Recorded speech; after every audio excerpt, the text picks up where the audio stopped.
Imagine getting isekai'd into a dark forest where there's literally no one but you. The place is crawling with dangerous beasts, but don't worry, this isn't some hardcore survival story. It's a chill, slow life adventure where the MC starts building a peaceful life from scratch. Bit by bit, he befriends the creatures around him and turns the dangerous forest into something actually livable. So yeah, if you love stories where the MC builds his own world from zero, you're gonna love this one. Let's jump right into it. The story follows Tenno, a 35-year-old guy living a pretty ordinary life. One day, after another late morning and a long day at work, he was texting his little sister while crossing the street, and he got hit by the classic truck-kun. Yeah, pretty standard isekai setup. The next thing he knew, he woke up in what looked like some kind of afterlife. There were 4 other people there, but before he could even talk to them, they started glowing and disappeared. Suddenly, he was the only one left. Then he heard strange voices, probably gods, arguing in confusion. Apparently, they were trying to summon 4 heroes to another world, but something went wrong. If the summoning didn't finish, those heroes would just get sent back. They were called brave heroes, which reminded Tenno of his sister's favorite manga. While the gods were panicking, one of them suddenly yelled, realizing there was one person they had completely forgotten: Tenno. Poor guy wasn't even supposed to be there. Guess those gods were still amateurs at this whole summoning thing. Before he could react, light surrounded him. His body felt weightless, and everything went black. When Tenno opened his eyes again, he was lying in a dense forest. The air was cold and damp, thick fog everywhere, and everything felt heavy. His whole body ached, and his mood sank fast. Was this really another world, or the afterlife? Either way, it wasn't a good start. Thinking back to what the gods said, Tenno realized he might have been accidentally pulled into the hero summoning ritual. He remembered his sister's stories about fantasy worlds full of magic and demons. For a moment, he actually got a bit excited. But when he shouted out loud in the empty forest, there was no response. Kinda awkward. He started walking, but the deeper he went, the creepier it felt. Something strange seemed to be moving inside his body, like a weird energy or maybe a curse. He heard the wind rustling through the trees and tried to laugh it off, but honestly, he was freaking out. Trying to calm himself, he recalled one of his sister's stories about purification magic. Feeling desperate, he muttered a few lines like an idiot pretending to cast a spell, and somehow it worked. The heaviness faded, and the faint black mist around him disappeared. Shocked but relieved, Tenno realized there really was magic, and maybe evil spirits too. Just as he caught his breath, a massive beast appeared behind him. A wolf the size of a horse, with sharp fangs and glowing eyes. Tenno froze, trying to think fast. Run? Fight? Play dead? Before he could decide, the wolf suddenly collapsed. Even while lying down, it growled weakly, and dark mist swirled around its body. It wasn't just an ordinary animal, it was cursed.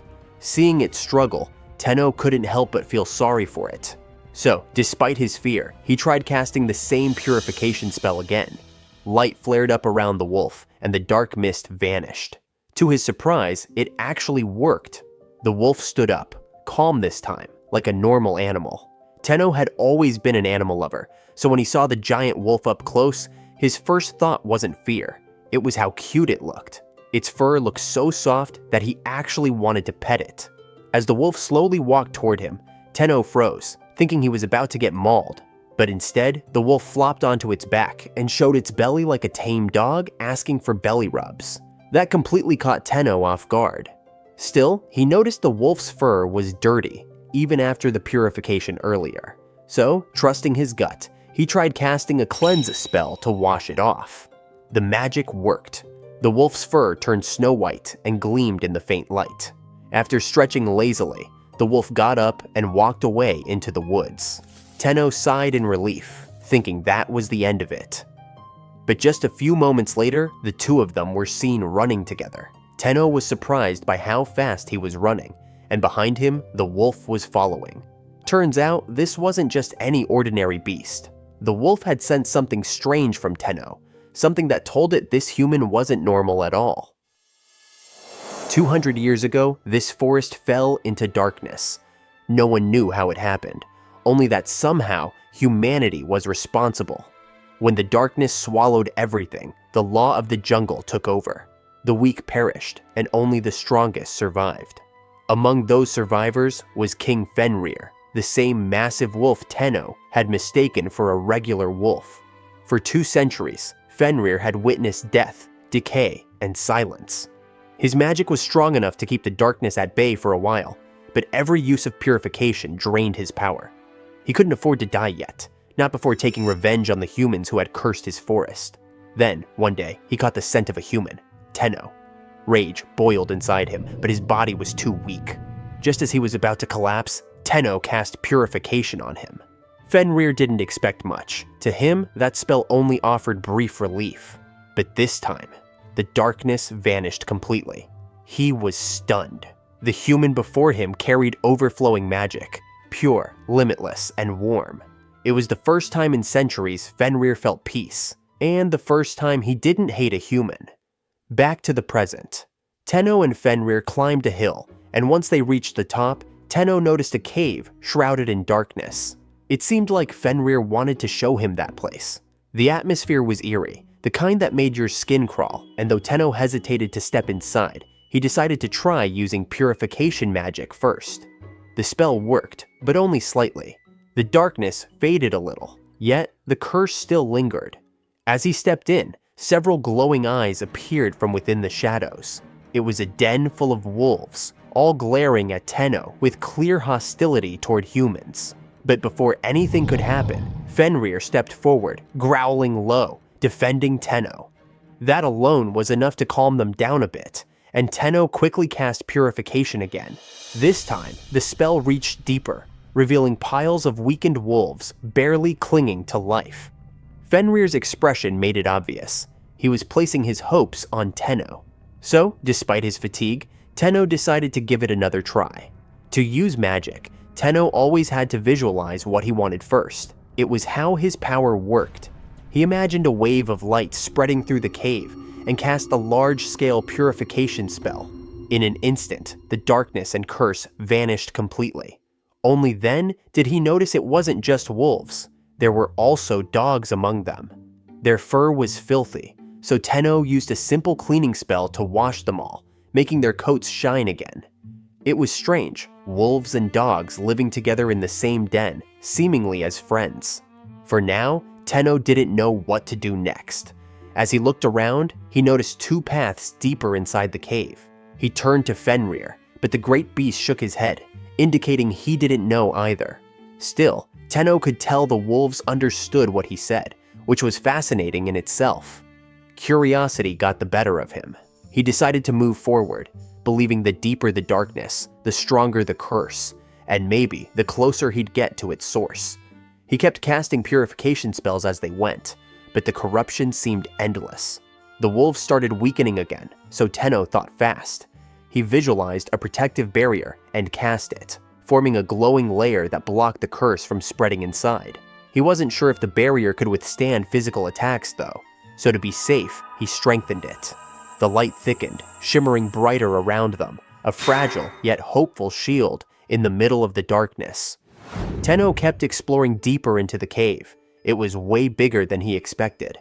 As the darkness grew thicker, he thought it'd be smart to cast a spell that let him see in the dark. So he imagined night vision and spatial awareness, then closed his eyes. Instantly, a clear image of his surroundings projected into his mind, like a mental map. Using that, he cast another barrier deeper into the cave, and as the barrier expanded, it pushed away the darkness, making the path visible. But before long, a massive boulder blocked the way forward. Tenno didn't even touch it yet, when the rock suddenly exploded. Instinctively, he raised his arm, but his barrier shielded him just in time. He felt something hitting against the barrier and realized there might be a curse inside that boulder. Then, strangely, the massive rock began to shrink, releasing dark energy until it became a small stone pulsing with a black aura. It almost felt alive. Curious, Tenno tried purification magic, but this time it didn't work. That threw him off. His purification had never failed before. Maybe his visualization wasn't strong enough? Determined, he imagined a persistent spell that would peel away the curse layer by layer. Slowly, the stone cracked and finally burst open. From inside, a tiny bird emerged, covered in blood and trembling weakly. It fluttered toward Tenno, clearly wounded.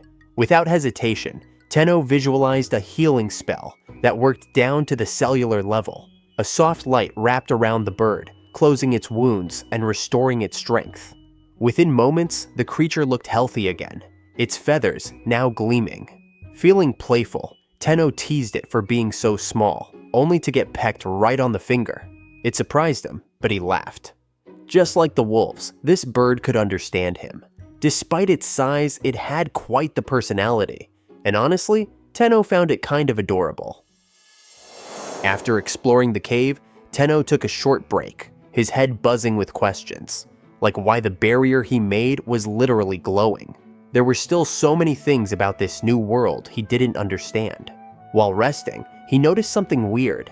The black shadows outside were trying to slip through the barrier, but instead of just blocking them, the barrier fought back. It was almost like it had a will of its own.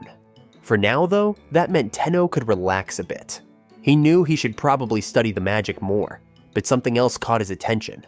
The wolves and dogs around him looked healthier. Their fur was clean, their breathing steady. It was strange, especially since none of them, including Fenrir, had eaten anything since they met. Still, he had bigger problems to deal with. Finding a safe place to sleep, some food, and water. Survival came first because he wanted to stay alive and not get caught up in something absurd and die. The cave could actually be a perfect shelter if he could purify it completely. But before that, he had to handle the black shadows outside the barrier. The fact that they reacted to his magic meant they had a source somewhere out there. It made his skin crawl, knowing something dark was still lurking nearby.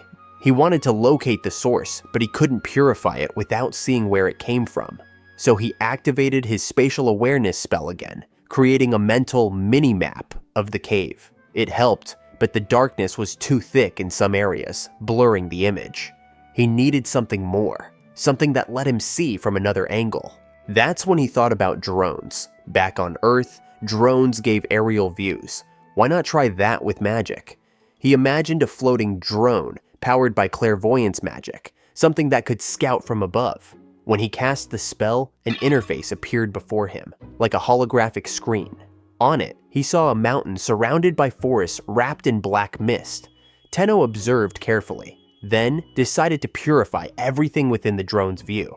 He even tried to send the curse back to wherever it came from. "You reap what you sow," he muttered under his breath. Then, with a large-scale purification spell, he cleansed the mountain's surroundings and created a massive barrier to keep the darkness from seeping back in. When Tenno unleashed that massive spell, he felt something flow out of his body, maybe his magic itself. Slowly, his barrier spread from the mountain to the surrounding forest, purifying everything in its path. By the time he finished, the woods looked alive again. No more black mist, no more corruption. For a moment, it felt peaceful, but an hour later, the shadows came back. When Tenno checked through his magical interface, he realized the curse was coming from deep underground. That ticked him off. This curse wasn't just stubborn, it was mocking him. So this time, he went all in. He cast another large-scale purification spell, way stronger than before, expanding the barrier deep into the earth and forcefully sending the curse back to its source. The spell worked, but the toll hit him hard. His hands trembled, his head pounded. It wasn't physical exhaustion, it was mental. He sat there, drained, his mind whispering the one thing he didn't want to admit. He wanted to go home.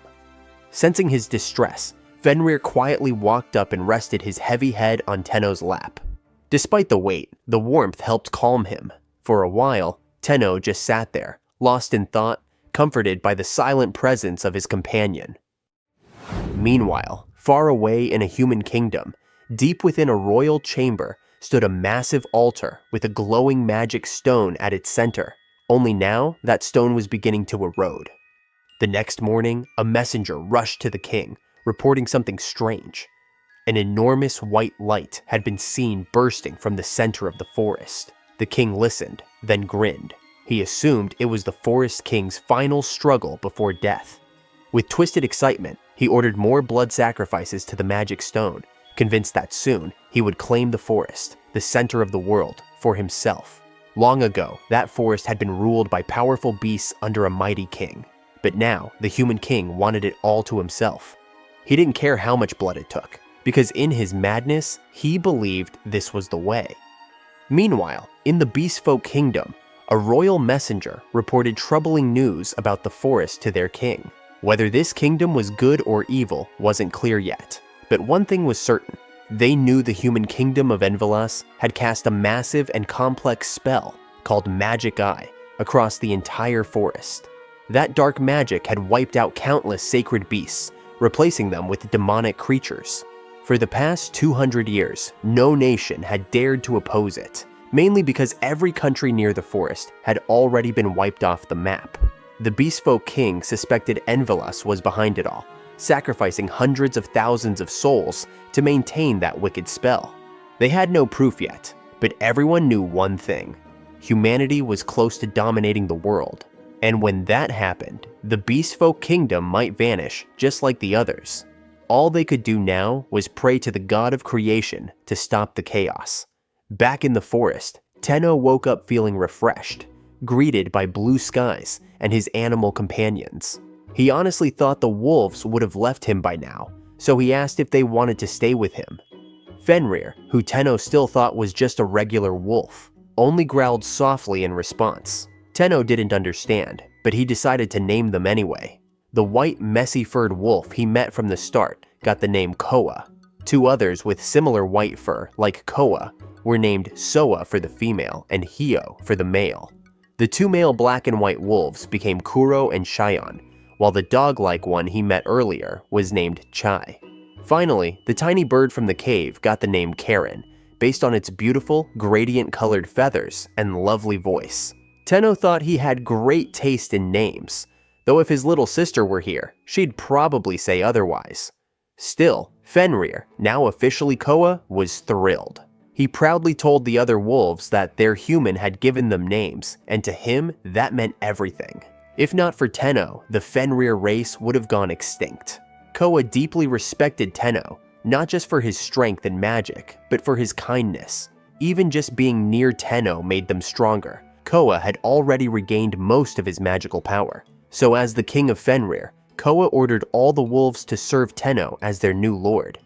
The direwolf Chai, who had long lived under Fenrir's protection, also decided to follow along. From that day, Koa swore that his pack would give their all for Tenno. Later, while they were talking, Tenno asked Koa if he knew where they could find water. The wolves all went silent, staring at him for a moment. Then suddenly, Kuro and Shion bolted down the mountain, competing to guide him. Surprised, Tenno chased after them, following until they passed beyond the barrier. When they finally stopped, Tenno froze. Before him was a pool of black water, bubbling like it was alive. He wasn't even sure it was water, but Kuro and Shion looked so excited, he didn't have the heart to tell them. The water was clearly cursed. Purifying it would take a long time. Still, he smiled and praised the two wolves for their effort. They wagged their tails proudly. For now, Tenno decided to head back. He was still exhausted, and he'd need more strength to cleanse that place. But as he walked, his mind kept picturing clean, clear water. And then, out of nowhere, it appeared. Cool, sparkling water flowed right into his palm, conjured by his magic. When Tenno made water appear from his hands with magic, a thought hit him. If he could create water, maybe he could create anything. So he tried imagining a full gyudon meal, steaming hot with all the sides. But nothing happened. Not even a grain of rice. He tried simpler stuff, like cabbage, chicken, and apples. Still nothing. Maybe it was impossible to create food or ingredients that didn't exist in this world. Looks like he'd have to find his own food the old-fashioned way. For shelter, Tenno figured the Rocky Mountain could work as a base, but first, he had to make sure the area was safe. He still hoped the forest had edible plants or fruits, but after wandering around for hours, all he found were plain trees. No fruits, no nuts, nothing. When he complained about starving to death, Hio suddenly bumped him from behind and barked. Then, Hyo, Kuro, and Shion exchanged glances and dashed off into the forest. Tenno had no clue where they were going. He couldn't understand Fenrir's language anyway. Even their leader, Koa, just barked whenever Tenno tried to talk. Still, Tenno trusted they'd return soon, so he invited Koa to keep searching for food with him. As they explored further down the mountain, he stumbled upon another cave, bigger and cleaner than the one before. Using spatial awareness, Tenno scanned its structure. The cave had several upper paths and underground chambers, roughly the size of a 3-story building. Just seeing it made him excited. Before long, the 3 wolves returned, dragging a huge monster that looked like a cursed wild boar. Their tails wagged proudly. They had hunted it for him. But Tenno hesitated. The creature looked terrifying, still wrapped in black miasma. Yet seeing the wolves' eager faces, he couldn't just turn them down. He praised their hard work, hugged them, and quietly wondered who's supposed to dismantle this thing. First things first, he needed to cleanse the curse. He pictured a vacuum cleaner sucking up all the black energy, then purified it while sending the curse back to its source. In seconds, the mist vanished, leaving behind a clean, oversized wild boar, now officially edible. But there was another issue. The wolves couldn't exactly butcher it themselves, which meant Tenno had to do it, alone. He gulped. The sight of the giant body was intimidating, but the hungry stares from the wolves pushed him to act fast. He figured the meat might spoil if left out, so he imagined the cooling effect of a luxury refrigerator and cast refrigeration. Instantly, a wave of chill spread through the monster's flesh. Step 1, done. Then came the part he dreaded, the blood. Tenno hated blood. Just looking inside made his stomach twist. Still, he tried to find a magical workaround. What if he treated the blood like water and just drained it out gently?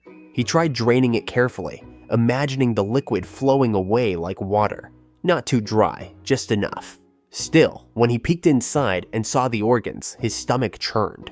Meanwhile, the wolves were busy gossiping about what their lord was doing. From their point of view, that giant boar monster would have tasted way better if eaten fresh and hot. While they grumbled about that, Tenno was deep in thought, figuring out how to get rid of the veins and organs inside the monster's body. Eventually, he decided to just rip them out instantly and burn them. On the other side, Koa was explaining to the others that their master didn't have claws or fangs like they did, so things naturally took longer for him. The others were ready to help, of course. They just didn't move unless ordered. Anyway, Tenno cast instantaneous movement, pulling out the monster's veins in a blink. The wolves wagged their tails, impressed, until he immediately burned everything to ashes with a burn spell. With the blood dealt with, Tenno moved on to the next step, getting rid of the nasty smell. He'd cut fish before, but this was on a whole different level. Boars had organs like a heart, kidneys, and brain. Gross, but he had no choice. Using the same spell, he removed all the organs. The wolves got even more excited, thinking they'd get to eat the good parts, but Tenno burned those too. Their faces dropped, while Tenno smiled in relief as the stench finally faded. Once that was done, he used wind magic to slice the massive corpse into neat chunks. In no time, the monster was reduced to clean slabs of meat. He took one piece to cook for himself and handed the rest to the wolves. Hyo, Kuro, and Shion dashed off first, practically drooling. Nearby, Chai hesitated and asked King Fenrir if he could eat too. Of course, Koa allowed it, reminding him they all needed to cooperate if they wanted their forest restored. Seeing Chai's timid posture, Koa reminded him that he was once a king too, the king of direwolves. But Chai just lowered his head, saying he'd long abandoned that title, now nothing more than a failed leader who couldn't protect his own pack. While they ate, Koa told Chai to start calling each other by the names their lord had given them. Apparently, receiving a name from a figure such as a master was something they'd dreamed of for ages. Meanwhile, Tenno was struggling with his own meal. He'd burned the meat into charcoal. Sighing, he asked the wolves for another piece and decided to try again. This time, smarter. He placed the meat on a flat rock, imagined it being grilled over charcoal, and added a layer of infrared heat to cook it evenly. Slowly, smoke began to rise, and a rich, mouth-watering aroma filled the air. The wolves instantly turned their heads, drool dripping as they watched. After a few minutes, the meat was perfectly cooked, crispy brown on the outside, juicy red on the inside. Tenno skewered it with a stick, took a bite, and his eyes lit up. Delicious. But while they all enjoyed their meal, none of them noticed the dark shadow lurking deep within the cave, silently watching. After finishing their meal, Tenno and the others started exploring the cave they'd found earlier to see if it could serve as a proper base. Inside and out, the place looked stable. No traps, no strange traces of life. With its high ceiling and wide space, Tenno decided the first floor would make a perfect main hall. Then he went deeper, to the first underground level. It was even larger than he expected, the ceiling towering high above, with a shimmering light coming from the back wall that caught his attention. The area seemed safe, but that dark, cursed presence he'd felt earlier was still lurking somewhere below. Activating his spatial awareness again, he checked the surroundings and the barrier he'd cast before, wondering how long it would last. He didn't understand much about magic yet, and that bothered him. If he wanted to survive here, he had to learn more. Still, since the disturbance came from below, there was no choice but to go deeper. Hugging Koa for comfort, Tenno hesitated. He didn't want to go down there, but Koa licked his face, reassuring him in his own way. With that, Tenno took a breath and descended, and sure enough, there it was. A thick cluster of black miasma seething with curses. Koa immediately growled, sensing danger. Before Tenno could react, another black mass appeared, rushing forward. Startled, Tenno tried to cast purification, but it didn't work. The barrier he'd set earlier was what activated instead, cleansing the darkness the moment it touched it. He blinked in confusion. Just the barrier alone could purify it?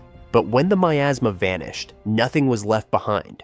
At least, that's what he thought, until he glanced down and noticed a tiny creature on the ground. It looked like an insect, or maybe a spider. It was no wonder he hadn't noticed it sooner. It was barely the size of his finger. It even had wings.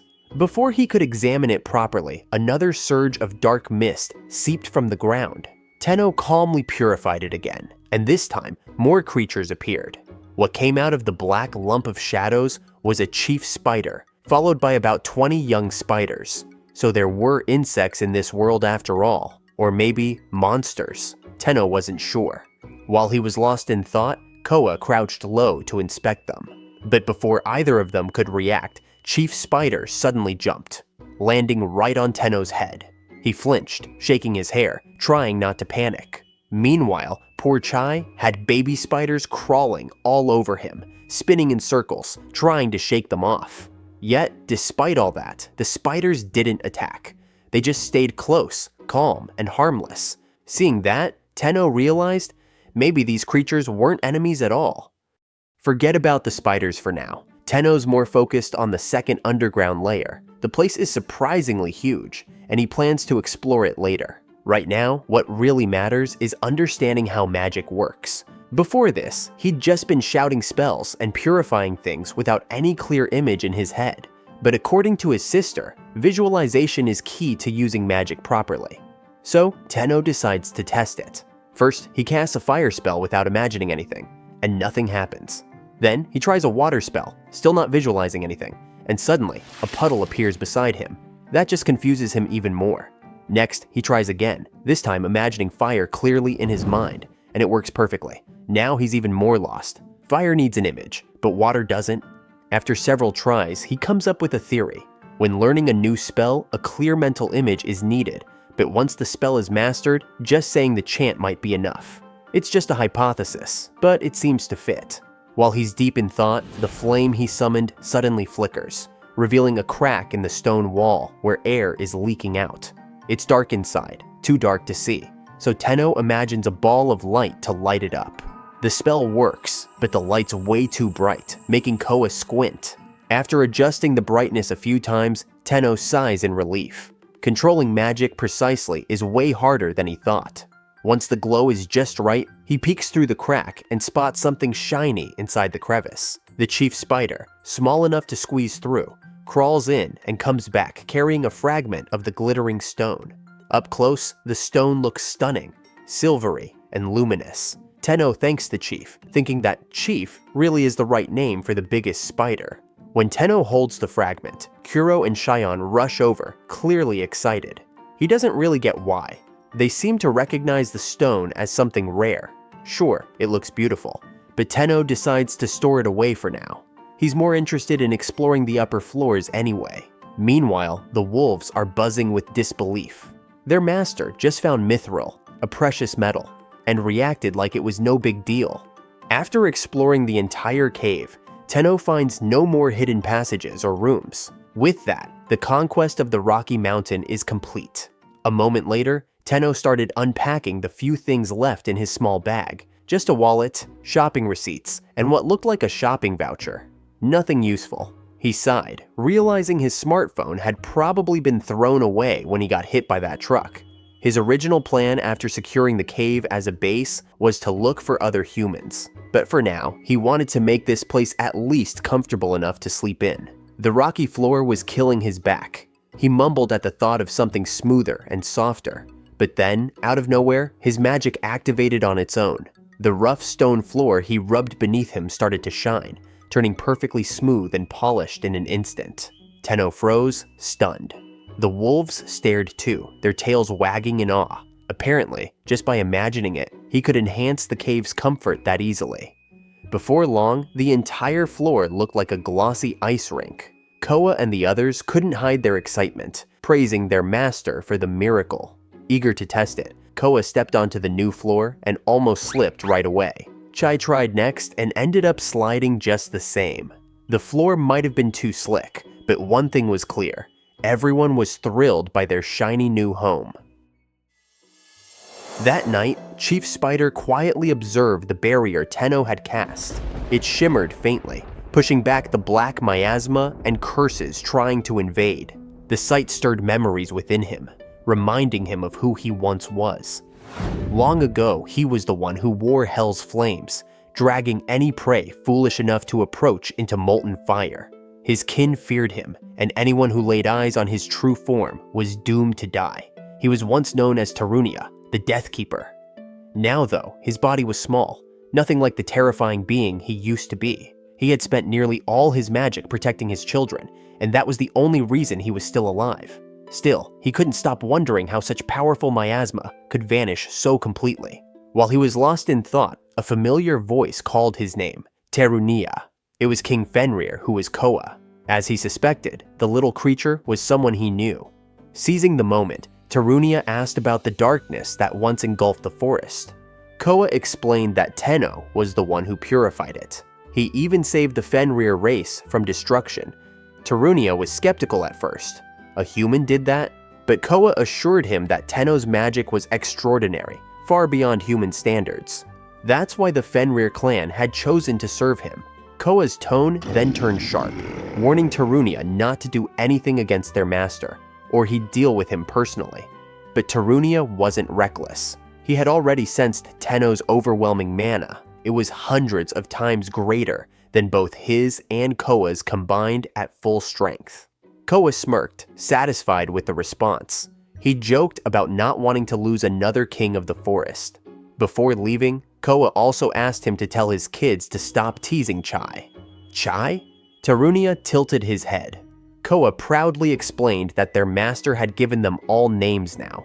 That reminded Tarunia. Tenno had called him Chief. The name felt strange, yet warm. Maybe he kind of liked it. From now on, he'd be Chief. Before wrapping up their talk, Chief mentioned he'd sensed a terrifying burst of magic the previous night and wondered if Koa knew anything about it. Koa guessed it was probably a human attack, but thankfully, Tenno's barrier completely blocked it. That revelation left Chief speechless. A barrier strong enough to stop that kind of magic? That should have been impossible. Even Koa admitted he couldn't hold a barrier like that for more than a second, but Tenno hadn't even flinched. Meanwhile, in one corner of the cave, Tenno sat deep in thought. The idea that there might be no other humans in this world had been bothering him. A few days ago, after setting up the cave as his base, he sent out his clairvoyance drone to scout the forest. But no matter how far it flew, there wasn't a single sign of human life, just animals wandering around. No villages, no roads, nothing but endless trees stretching to the horizon. That realization annoyed him. He grumbled and sulked for a while, but his mood lifted when he remembered how smoothly the cave renovation had gone. Bit by bit, it was turning into a real home. He'd already smoothed the floors and walls, carved stairs connecting the upper and lower levels, and even practiced instantaneous movement magic while shaping the passages. From the outside, the place looked like an ordinary rocky mountain, but inside, it had become a 4-story home with 2 underground floors.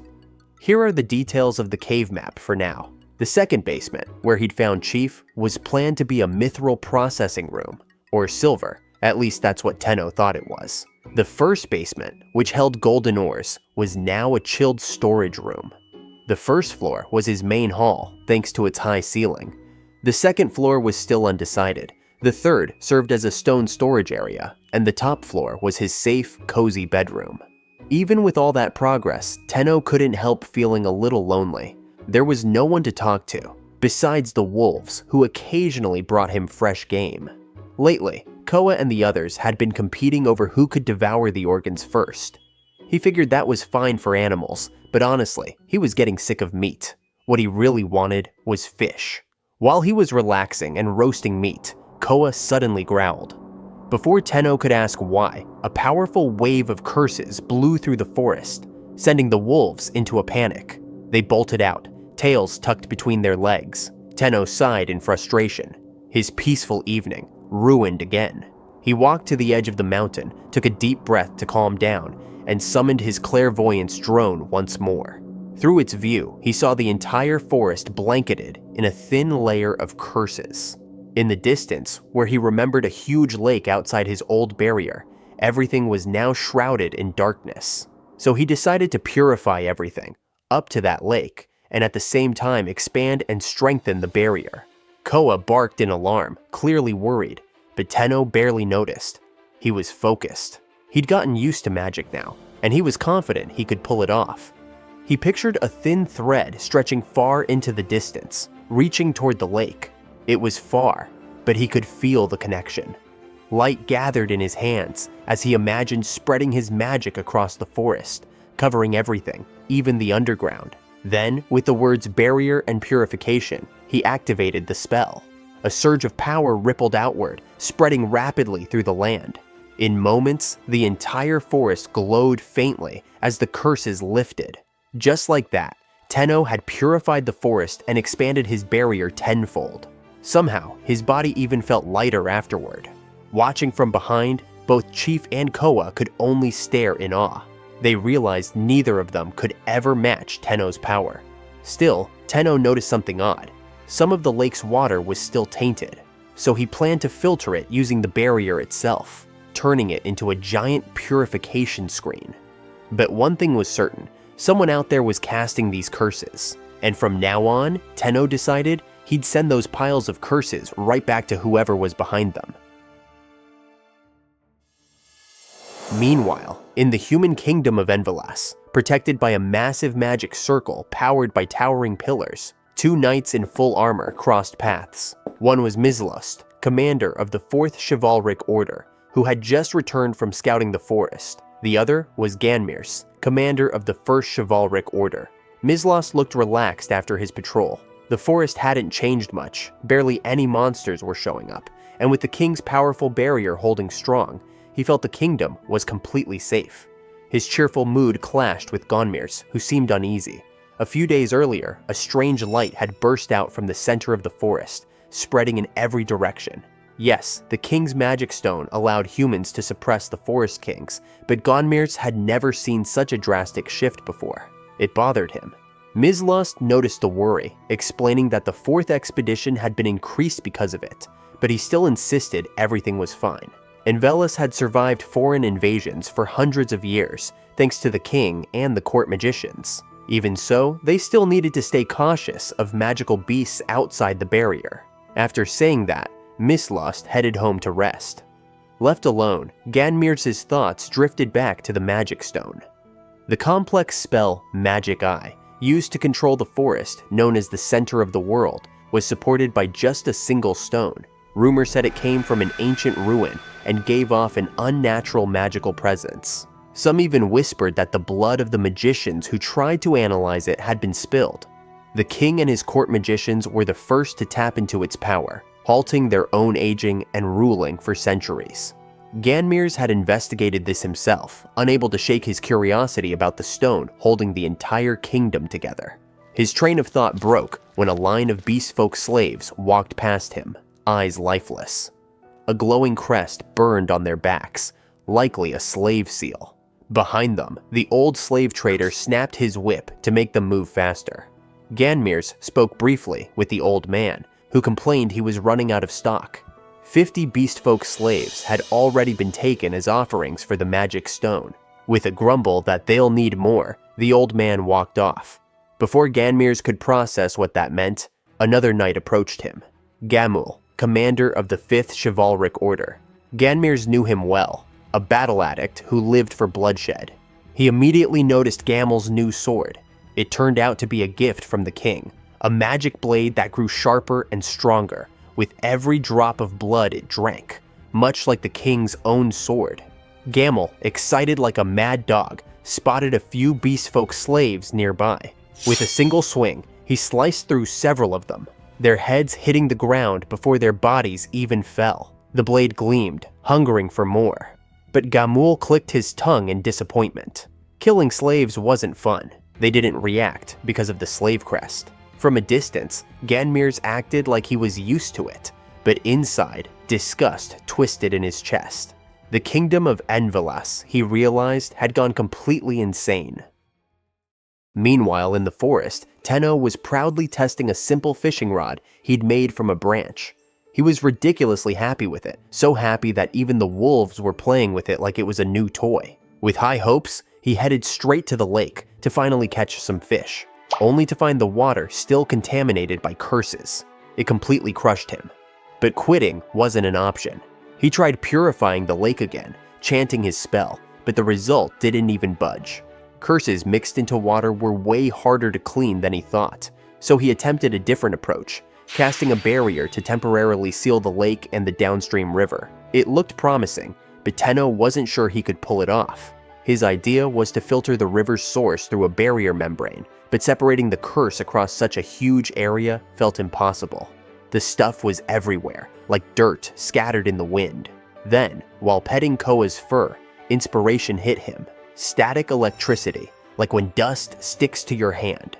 With that thought, he raised his hand toward the lake and imagined coating its entire surface with a static charge. Chanting adsorption, he watched as the scattered curse slowly clumped together, rising to the surface. Soon enough, the lake looked less like cursed water and more like a toxic waste pond. At the same time, inside Envelas, specifically the chamber housing the Great Magic Stone, the court magicians sensed something off. One mage realized the stone was being pressured from somewhere close. As they investigated, they spotted a faint glow on the stone's surface and immediately recognized the area. It was the lake. Back in the forest, Tenno had finished gathering every bit of curse into one massive floating clump. And today, he planned to keep his promise, send the curse back to whoever cast it. With the chant, "Return," the entire mass was slowly sucked into a void, disappearing completely. The cursed water cleared in an instant, leaving the lake sparkling clean. Sunlight reflected off the pure surface, turning it into something peaceful and almost magical. Even the river brightened, and fresh fruits began appearing along the forest again. Tenno couldn't wait to see the animals return. His job here was done, so he headed home to continue working on his interior design project. Back in the Magic Stone room, one mage noticed a scratch on the surface of the stone. A moment later, a burst of blinding light exploded from it. Fear spread across his face when he saw a long, deep crack running across the stone. Looks like Tenno's little return to sender actually worked. Meanwhile, in the throne room, the king was listening to the daily reports, though he looked like he'd fall asleep any second. The only thing he actually cared about was news from the forest. He'd already increased the sacrifices for the Magic Stone barrier and expected the forest to be in his grasp soon. He clearly had a plan, use the forest kings for his own benefit, and then wipe out the filthy Beastman kingdom afterward. Right as he was lost in his fantasies, a guard burst into the room, shouting with panic. His face was pale as he reported an emergency. The magic stone had cracked. At first, the king and his advisors thought it was a joke. The chamber was protected by a high-class barrier, after all. But the guard insisted. There was nothing wrong with the barrier. The entire room had flashed with blinding light, and once it faded, a huge crack appeared across the magic stone. The king's expression twisted into fury. With a single slash of his sword, he cut the guard clean in half, using him as an outlet for his rage. The throne room fell into a suffocating silence. Ganmirts, watching from the side, hated the king's cruelty, but he couldn't speak up or his fate would be like a slave's. Then, the king called for Mislost, commander of the 4th Chivalric Order, and ordered him to rush into the forest immediately and investigate the source of the problem. A few days later, deep in the forest, Tenno and Koa were sprinting for their lives as a gigantic wooden plank came crashing down behind them. They barely dodged it in time. But why in the world did a massive plank fall from the sky like that? Well, we're about to find out. Lately, Tenno had been busy upgrading his cave house. What used to be a shapeless hole in the mountain now looked like an actual home. He even built a grill on the first floor so he could roast meat properly. The first floor had become a full kitchen and dining area, big enough for everyone to eat together. The smell of roasted meat instantly made Koa drool, and Tenno couldn't help giving him a few pieces. Koa was so shocked by how good it tasted that the other wolves wanted some too. Tenno already planned to feed them, but before that, he called Chai over. Chai hesitated, feeling unworthy, but with his friends cheering him on, he finally took the meat. And just like that, they all started eating together from that day on. After a good meal, nothing beats a warm bath. And for Tenno, it felt like heaven. Sure, he could clean himself with magic, but as a Japanese guy, he just couldn't abandon the concept of bathing. No soap, no company, just hot water in a big tub. Perfect. Then came the part he'd been dreaming of, a toilet. For days, he had to sneak into the forest just to do his business. But now, he could finally stop suffering. He used his magic to polish stone and ended up making an actual working toilet. Even better, he added a sink, and both came with auto-cleaning. He was so excited that he yelled in celebration, which unfortunately made Koa rush over out of curiosity, catching Tenno mid-poop. Koa instantly felt guilty for seeing his master in such a vulnerable state, while Tenno nearly died of embarrassment. Still, he was so proud of his creation that he made a toilet on every floor. During magic practice, Tenno also discovered he could stretch mithril, yes, mithril, into thin glass-like sheets. Koa and Chief were stunned. Since the transparent mithril looked great, Tenno used it as window panes. Then, inspiration hit him. Why not build wooden floors too? So he headed into the forest to chop down a straight, sturdy tree. He remembered from TV that wood needed years of drying, but magic made all of that easy. He stripped the bark, cleaned the trunk, and used wind magic to slice it into planks. And this brings us back to the opening scene. Tenno forgot to cut the base properly, causing the gigantic plank to topple over and nearly flatten him and Koa. Thankfully, they survived, and now he had plenty of wood to work with. Using instantaneous movement, he casually teleported the planks to the front of the house, letting them float straight into the 4th floor like it was nothing. Not long after, the wooden planks were stacked neatly on the 4th floor, and Tenno finally started working on the wood flooring. In his head, it sounded easy, but reality hit hard. Every plank had gaps, the thickness wasn't consistent, and the boards were way too huge and heavy. Even his instantaneous movement magic wasn't much help. Somehow, the perfect floor plan in his imagination turned into a mess, and only after all that work, he realized the wood could get moldy if installed on solid stone. On top of that, he still had tons of leftover planks, so Tenno decided to try something else. He wished he had an edge tool, something to shave wood slowly and precisely. Since he didn't, he tried making one from silver or mithril. He stretched the ore until it became thin like a blade, and when he tested it on a rock, it actually pierced straight in. That mountain rock wasn't soft at all, so he told himself to be careful with it. But with magic, the rock became flexible, almost like clay. That fascinated Tenno, and he even started thinking about making a pot, because he was getting tired of eating only meat. While imagining tools like window hinges and other parts, he accidentally shaped the mountain rock into a doll, and it didn't look bad at all. He hadn't played with clay in years, so it was actually fun. He got carried away and made a few more dolls, even adjusting their eyes so they could glow. The next morning, after falling asleep while making dolls, Tenno woke up to something absurd. The perfectly installed wood flooring he dreamed of was already done. The planks were neatly placed with 0 gaps, complete with a foundation. And guess who did it? Yep, the dolls he made from mountain rock. They were hauling wooden boards with their tiny bodies, moving like professional carpenters. One even acted like the lead worker, pointing and directing the others with surprising precision. Tenno and the wolves just stood there, stunned, all eyes slowly turning to him as if asking, "What did you do?" He seriously had no idea. 9 dolls were moving, meaning 1 was missing. And when he thought back, he remembered shaping those dolls while thinking about tiny elves from that story, the ones who helped a shoemaker at night. He even wished the flooring could magically finish while he slept. Maybe that wish actually stuck. Tenno eventually found the last doll lying still. It was the 10th one he made. After that, Tenno walked up to the dolls and told them to stop working and gather around. To his surprise, they actually listened. The little stone bodies lined up neatly in front of him like they were trained for this. Then he turned to the last inactive doll. He touched it, pushed a simple command into it, telling it to act as a helper robot. Instantly, it stood up, glowing faintly, and began guiding the other dolls like a supervisor. Just like that, Tenno suddenly had a full squad of tiny stoneworkers. Meanwhile, Koa and the other wolves were in complete panic. Tears welled in their eyes the moment they recognized what the dolls really were. Golems, the same weapons humans once used to invade the forest. No wonder they were terrified. From Tenno's point of view, they just looked extremely cautious around the stone dolls. Even so, he hoped they could learn to get along eventually. The next morning, Tenno left the wood flooring work on the 2nd and 3rd floors to the dolls, finally freeing him up to do something he'd been craving, looking for vegetables and spices. Walking through the forest with Koa, he noticed a thin layer of fog still lingering. He cleaned it up as they moved, wondering if the floating light spot was really the source of the curse. He also couldn't help thinking about the people on the other side, since he kept sending their curse right back at them.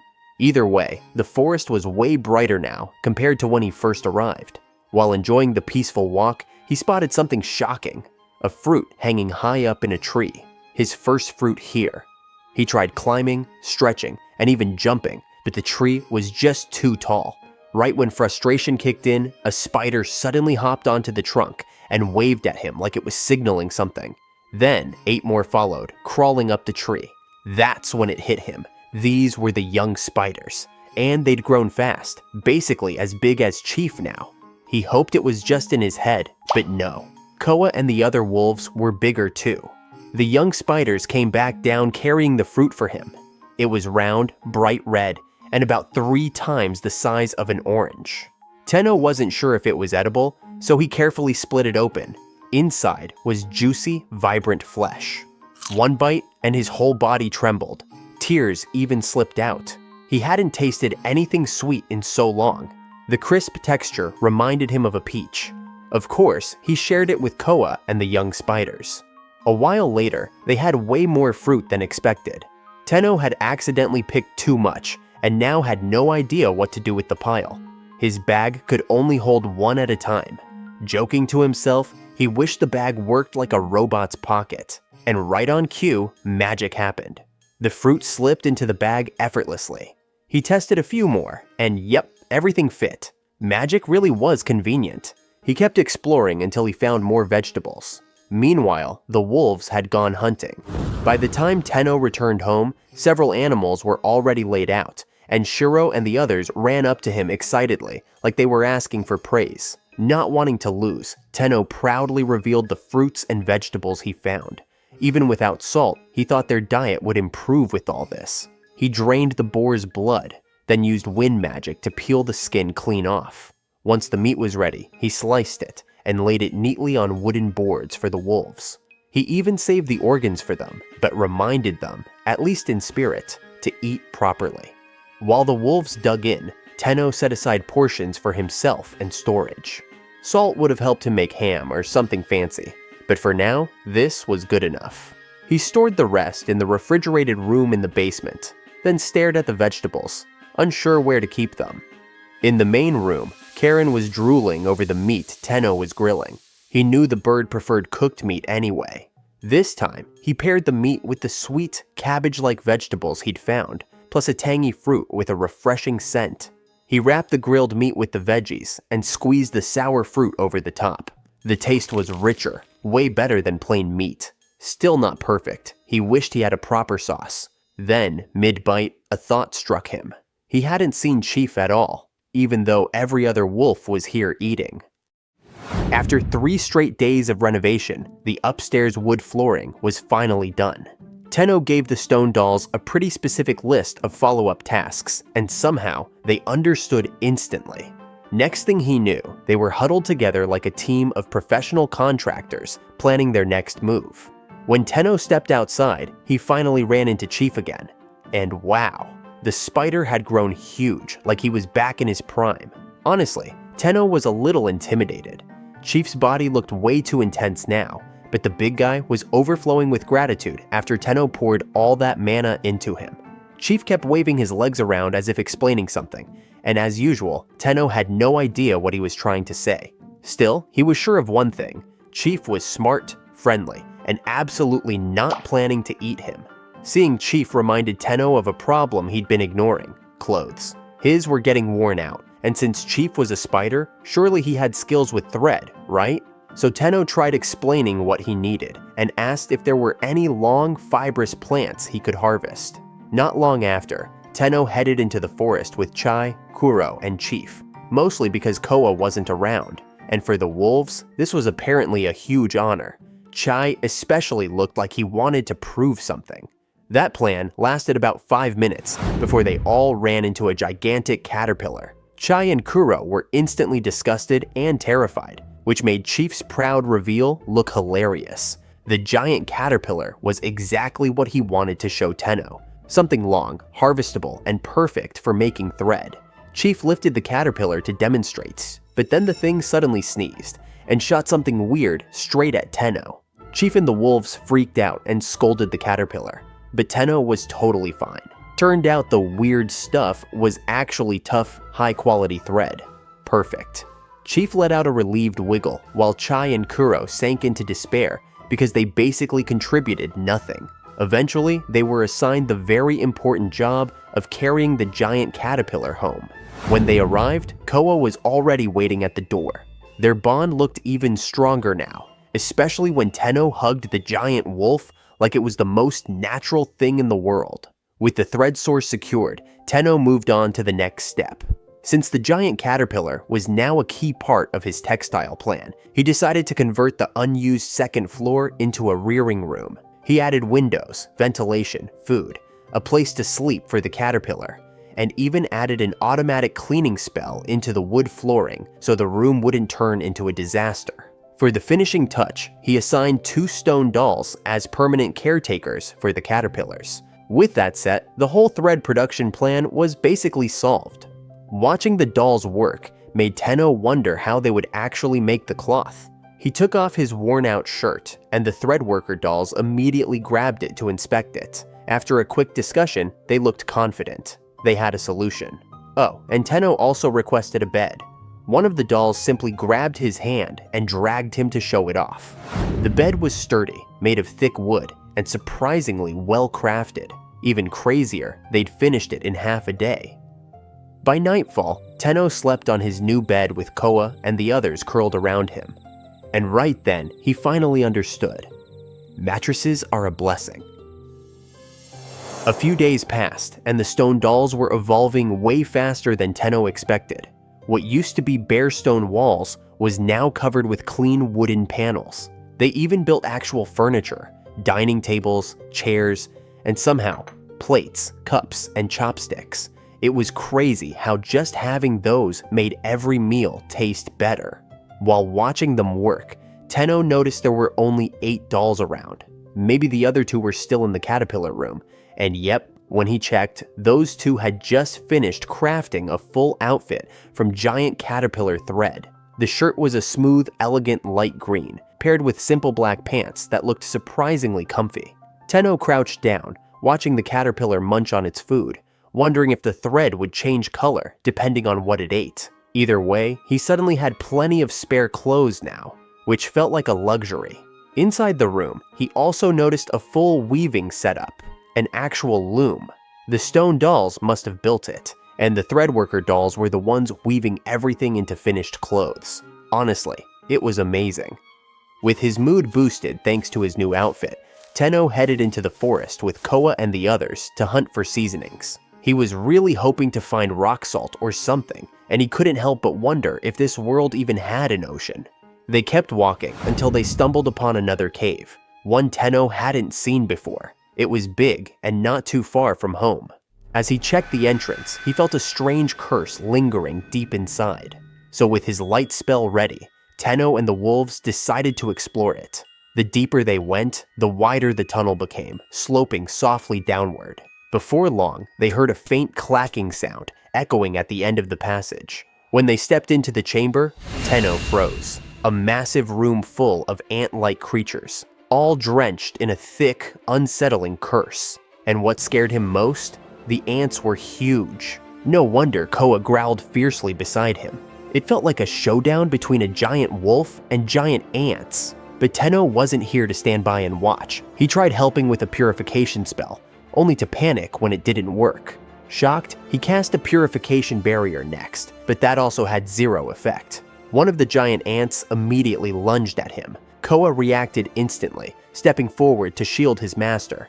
Thanks to Koa's strike and the barrier's protection, Tenno narrowly avoided getting torn apart. Even after being knocked back, the giant ants kept pushing forward, radiating pure hostility. While Koa and the others fought their hardest to defend him, Tenno focused on observing the ants more closely, their dark patterns, their twisted movements, and the deeper he looked, the more uncomfortable he felt.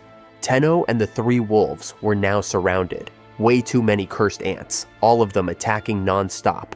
The purification barrier kept them safe, but it didn't lift the curse at all. That alone stressed Tenno out. The black patterns covering these ants looked nothing like the misty curse he saw on Koa and the others before. He wondered, were these ants already taken over completely? No answers came, because the ants just kept slamming into the barrier again and again. With no room to think straight, Tenno made a guess. Maybe two beings were trapped inside each ant, like someone being possessed. If their real consciousness was bound, then the curse might be holding their souls hostage. It was only a hypothesis, but he imagined the ants' true selves locked away, unable to move. So he tried something new, release bind. The moment the spell hit, a ring of light flared across their bodies, burning through the curse. Slowly, the black patterns faded, and the ants collapsed as their awareness returned. One by one, they woke up with their true minds restored, before fainting from exhaustion. Their last memories were grim. The forest was swallowed by black magic. The river vanishes, fruits turning into poison. The forest kings are fighting back, but disappearing one after another. Somehow, none of them could reach the humans responsible for all this chaos. Then, new monsters appeared, and darkness consumed everything. Their vision turned pitch black as the curse wrapped around them, and they feared they'd eventually turn into another being that would destroy the forest. So the ants fled, heading toward the water dragon's nest to beg for help. That was the final thing they remembered. When they opened their eyes again, the first thing they saw was Tenno, gently patting the head of their leader, Anfarumi, the Ant King. Koa, after recovering from shock, finally recognized him. Before long, Anfarumi guided them somewhere deeper inside the cave. Koa assured Tenno it was safe, so they followed for about 30 minutes until they reached a sealed-off area. Tenno cast a light spell, and the truth became clear. The place was drenched in a curse. This was supposed to be the water dragon's dwelling, a sacred lake overflowing with pure magic. But now it was corrupted beyond belief. Annoyed at how much suffering this curse had caused, Tenno didn't hold back. He poured his mana out, visualizing a massive spell, curse absorption and purification spreading across the forest, followed by release bind to free every trapped soul. and then smashing the curse back at its source twice as hard. The moment he cast it, a huge explosion of light erupted across the forest. Even from inside the cave, they felt the shockwave. Tenno stayed focused, cleansing the last traces of corruption inside the cavern, and when it was finally done, the darkness lifted, revealing a once-lost holy lake. Clear water, rich magic, and a breathtaking view shimmered before them. The water dragon's dwelling was finally restored. With the ants finally freed and the curse lifted, the encounter ended with an unexpected reward, an absolutely stunning lake hidden deep inside the cave. None of them noticed the faint bubbles rising from its depths though. Tenno and the wolves had already stepped back outside. Honestly, he never thought a simple search for cooking spices would turn into all that. But he wasn't complaining. As they continued their ingredient hunt, and Furumi quietly tailed them. Well, not exactly quietly. A giant ant's footsteps were impossible to miss, but Tenno didn't mind. While exploring, Tenno stumbled upon a new type of fruit. Strange shape, odd color. One bite later, he froze. The fruit tasted salty, exactly the flavor he'd been craving for so long. That discovery alone was enough to make his day. Meanwhile, far away on the human side of the forest, Mizlost, the 4th Chivalric Order's commander, fell down in disbelief. The troops he brought to investigate were acting weird. Their faces stiff, their movements numb, as if they were drowning in some deep despair. Something had clearly happened, but what exactly? Half a month ago, Mizlost was already at his limit. He complained to Ganmirtz about the endless forest investigations, grumbling that he barely had time to rest. To him, it felt like the king wanted the 4th Order to drop dead, piling on absurd workloads without reason. All this fuss was supposedly caused by a cracked magic stone, and when Mizlost checked it himself, the damage turned out to be nothing more than a tiny crack. Normally, magic stones taken from monsters were no bigger than a fingertip. Compared to those, the kingdom's magic stone was massive. A small scratch like that shouldn't matter at all.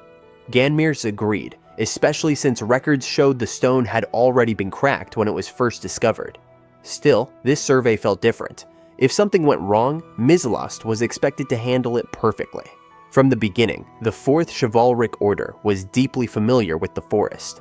It was created to capture and suppress monsters, and over time, forest surveys became routine work. Mizlost himself had entered the forest more times than he could count, and every time it was the same, nothing but ordinary darkness. When he said the forest was normal, Ganmirtz disagreed. He suspected something had changed deep within it. If that were true, only one possibility came to mind for both of them: the kings of the forest. Ganmirtz treated it as a hypothesis, but Mizlost brushed it off, assuring him that everything would be fine before leaving to continue his duties. Not long after, Mizlost began preparing 20 slaves. They would be used for scouting and household labor during the 10-day journey to the forest. Even with all the preparations in place, Ganmirtz's concern lingered in his thoughts. They had known each other for a long time, and Mizlost considered Ganmirtz smart, maybe too smart, the type who tended to overthink. In fact, Ganmirtz was the only knight commander who rarely used slaves at all, seeing them as no different from humans. From the moment they were born, Envelas slaves were bound by a powerful slave crest. They couldn't feel emotions, couldn't resist, and couldn't even speak without orders. Because of that, Mizlost found it hard to view slaves as people. Still, even to him, the cruelty shown by the 5th Order's commander felt excessive. And deep down, mobilizing so many slaves over a single magic stone didn't sit right with him either, though he kept those thoughts to himself. While Ganmirtz chatted casually with his friend, Mizlost was buried in paperwork. Even as his hands moved, his thoughts drifted back to the expedition he was overseeing. People called the 4th Chivalric Order the force that understood the forest best. Yet in truth, they had explored less than 10% of it.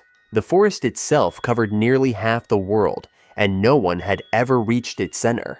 For hundreds of years, since powerful magic was first cast there, rumors spoke of retaliation from the kings of the forest. Still, something didn't add up. That power had somehow crossed the forest's formidable barrier, even though it was said that no force could ever affect a magic stone. On top of that, ever since the stone was discovered, it should have been reinforced by countless sacrifices. Putting all of this together, Ganmir's reached a terrifying conclusion. An existence had appeared, one that surpassed even the kings of the forest. Half a month later, the Fourth Order finally reached the forest. Along the way, they wiped out several monsters with ease. Too much ease. After each kill, some knights even stabbed the corpses repeatedly, drunk on victory, until Mizlos stepped in and stopped them. Something felt off. They had been marching for half a month, yet the number of monsters was far lower than usual. Even stranger, every monster they encountered was an enhanced magic creature, one created by their own kingdom. That realization frustrated Mizlos. He couldn't read the situation at all, and for the first time, he regretted not bringing a mage along. The forest itself felt wrong, dark, heavy. The wind whispered through the trees in an unsettling way. Mizlos wondered if they had taken the wrong path, but deep down, he knew this was the same route they always used. This was the forest they knew, and yet the unease clung to him, growing stronger with every step. Fear slowly seeped into his body. Suddenly, the sound of the forest intensified. The wind grew louder, almost violent. Mizlos immediately ordered the troops to halt and commanded the scout unit to search the area for dangerous creatures and return within an hour. Since the journey was still long and no immediate threat was detected, he decided to set up camp at their current position. The decision made the soldiers uneasy. Mizlos noticed it. He knew his troops were mentally exhausted, while the slaves, strangely, showed no signs of distress. Not long after, a knight he trusted reported back. There were no threats nearby. Mizlos felt a brief sense of relief. Then, disaster struck. A flash of light erupted, engulfing nearly the entire forest. Panic spread instantly across the camp. The soldiers froze in fear, but what truly horrified Mizlos was the sound of the slaves screaming in agony. Light burst from the ground beneath their feet. The soldiers panicked. The slaves ran in all directions. Chaos exploded beyond anything Mizlos had anticipated. He shouted for his men to stay calm. Too late. One by one, his soldiers collapsed. Some lay unconscious, others stared blankly, disoriented. Mizlos' knees weakened as wild thoughts flooded his mind. Was this the Forest King's retaliation? But there were no wounds, no blood. Then came the final report. The slaves were gone, or more precisely, they had escaped. Only one explanation made sense. The slave crest had been destroyed, and Mizlos knew with chilling certainty that he had to report this to the king immediately. Deep in the forest, Tenno headed home with the giant ant he had saved earlier. The creature clearly intended to follow him, so Tenno figured it deserved a name. Its scarlet-colored body made the choice easy. He called it Shuri. Not long after, they reached the house and were greeted by the wolves, who were bored out of their minds after guarding the place with the golem. They complained loudly about how the golem kept kicking them out whenever they tried to bring prey inside. They were so busy ranting that they didn't even notice Anfarumi, Shuri, walking right behind Tenno. That changed fast when Chief suddenly charged in from afar at full speed, blocking Shuri's path and demanding to know why an ant was here. Apparently, the two insect monsters had never gotten along. Luckily, Tenno stepped in before things got ugly. With their master's command, they agreed to a temporary truce. From Koa's point of view, it was impressive. Bringing together two beings who once hated each other was no small feat. Then again, Fenrir and Phoenix weren't exactly on friendly terms either, but that was a problem for another day. Once inside, Tenno noticed the ceiling had finally been installed. Before he could relax, the dolls immediately swarmed him with requests, planks, squared lumber, and all kinds of materials. He decided to deal with that tomorrow. Right now, he had something more important in mind: making salt. For his first experiment, he used 5 salted fruits and stored the rest in the fridge. As a test, he applied a kind of time freeze spell to the vegetable storage, and it worked surprisingly well. For the salt itself, he covered a silver ore bowl with cloth, cut the fruit in half, squeezed the juice into the fabric, and collected it in the bowl. He then carefully boiled the liquid, making sure it didn't burn.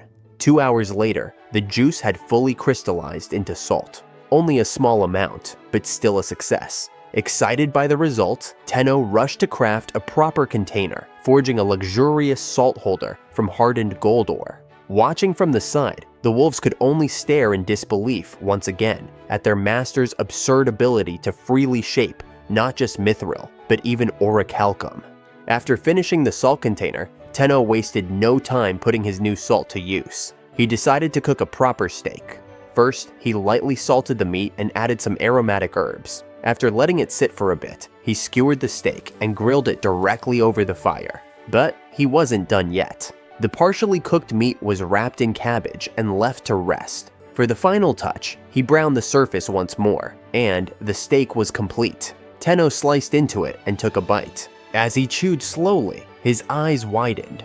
The taste was completely different from before. This time, the meat was insanely good. His satisfied expression instantly caught the wolves' attention, and they began staring at the steak with obvious hunger. Even though Tenno said he would cook theirs separately, he eventually gave them a few pieces. While enjoying the moment, a thought crossed his mind. What about Karen? Was the little bird eating properly too? When Tenno looked toward Karen's usual spot, the bird was gone, already flying somewhere in the distance. Time passed, but Karen didn't return, and unease started creeping in. He tried to stay positive, reminding himself that Karen had lived in the wild before, but her tiny body made him worry all over again. Sensing his concern, Koa tried to reassure him, letting out a low growl as if to say Karen would be fine. The bird was always close to Tenno, so she had probably absorbed some of his magic too. Hearing Koa's growl, Tenno misunderstood and thought the wolf was worried as well, pulling him into a tight hug. After that, Tenno decided to calm himself by working. That's when he realized tanning leather was way harder than he expected. First, he had to remove the meat and fat from the hide. He tried using magic, but it exploded instead. Controlling magic output was still tricky for him.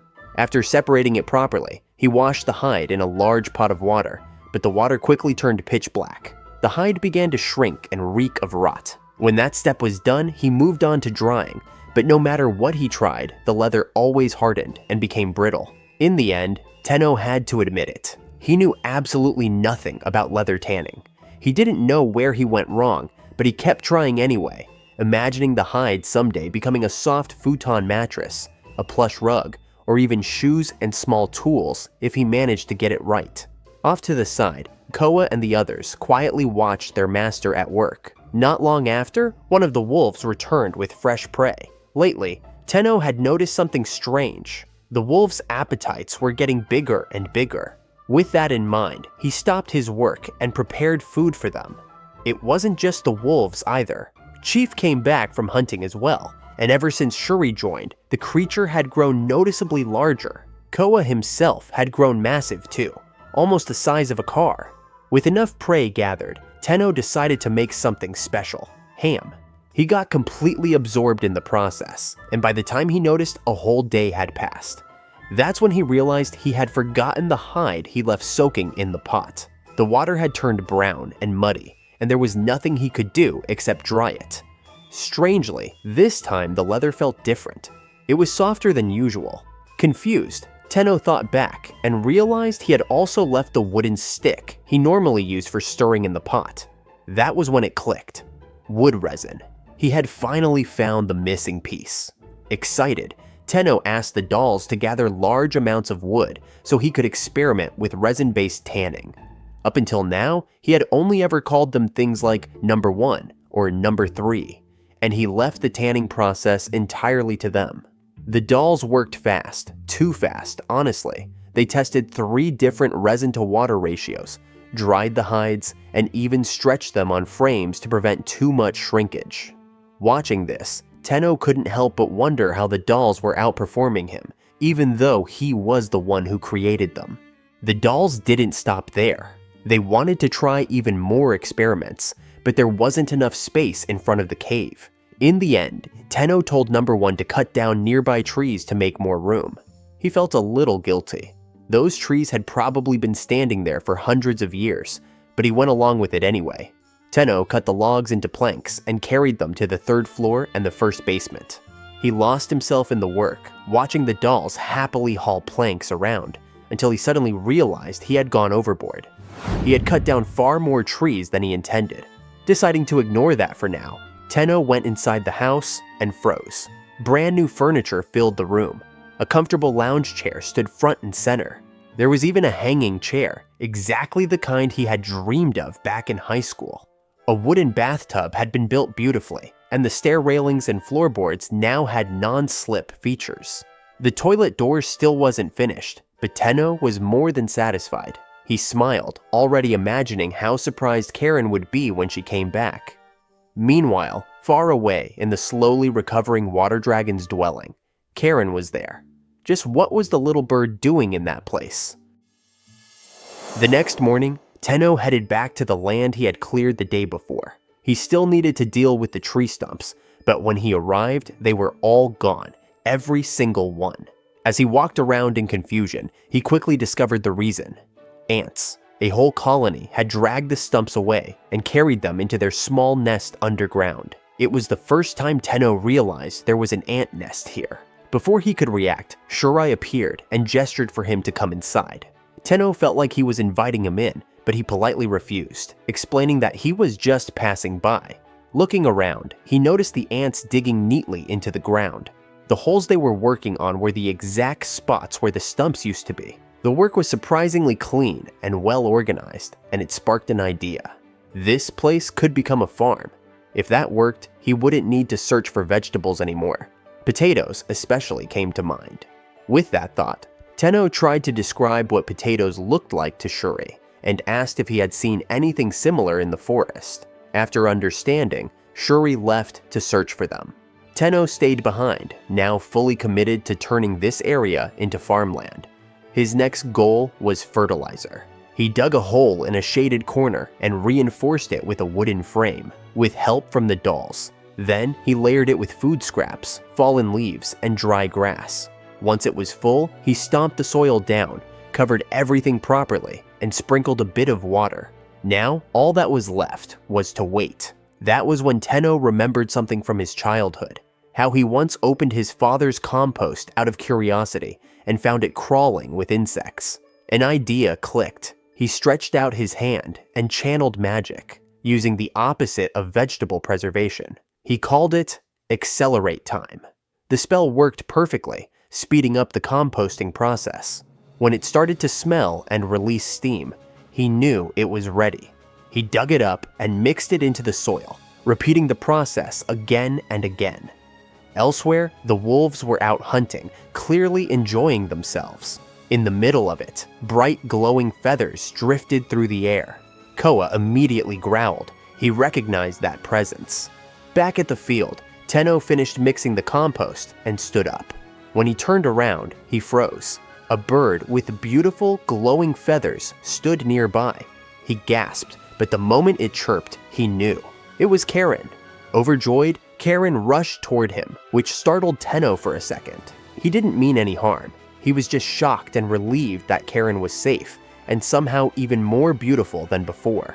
Not long after, Koa ran over and quickly realized that the large glowing bird was Karen. She wasn't alone. Karen asked Tenno to take care of a strange creature, something like a soft lump with 2 tiny wings. With her current strength, she couldn't do anything for it herself. As Tenno looked at the creature, he felt the pressure of a curse. Without hesitation, he purified it with magic. The creature began to shine, and Koa instantly recognized it. It was a water dragon. Karen had brought it here on purpose, hoping the forest would recover with his presence. Among all kings of beasts, dragons were divine beings who ruled the 5 elements that formed the forest itself.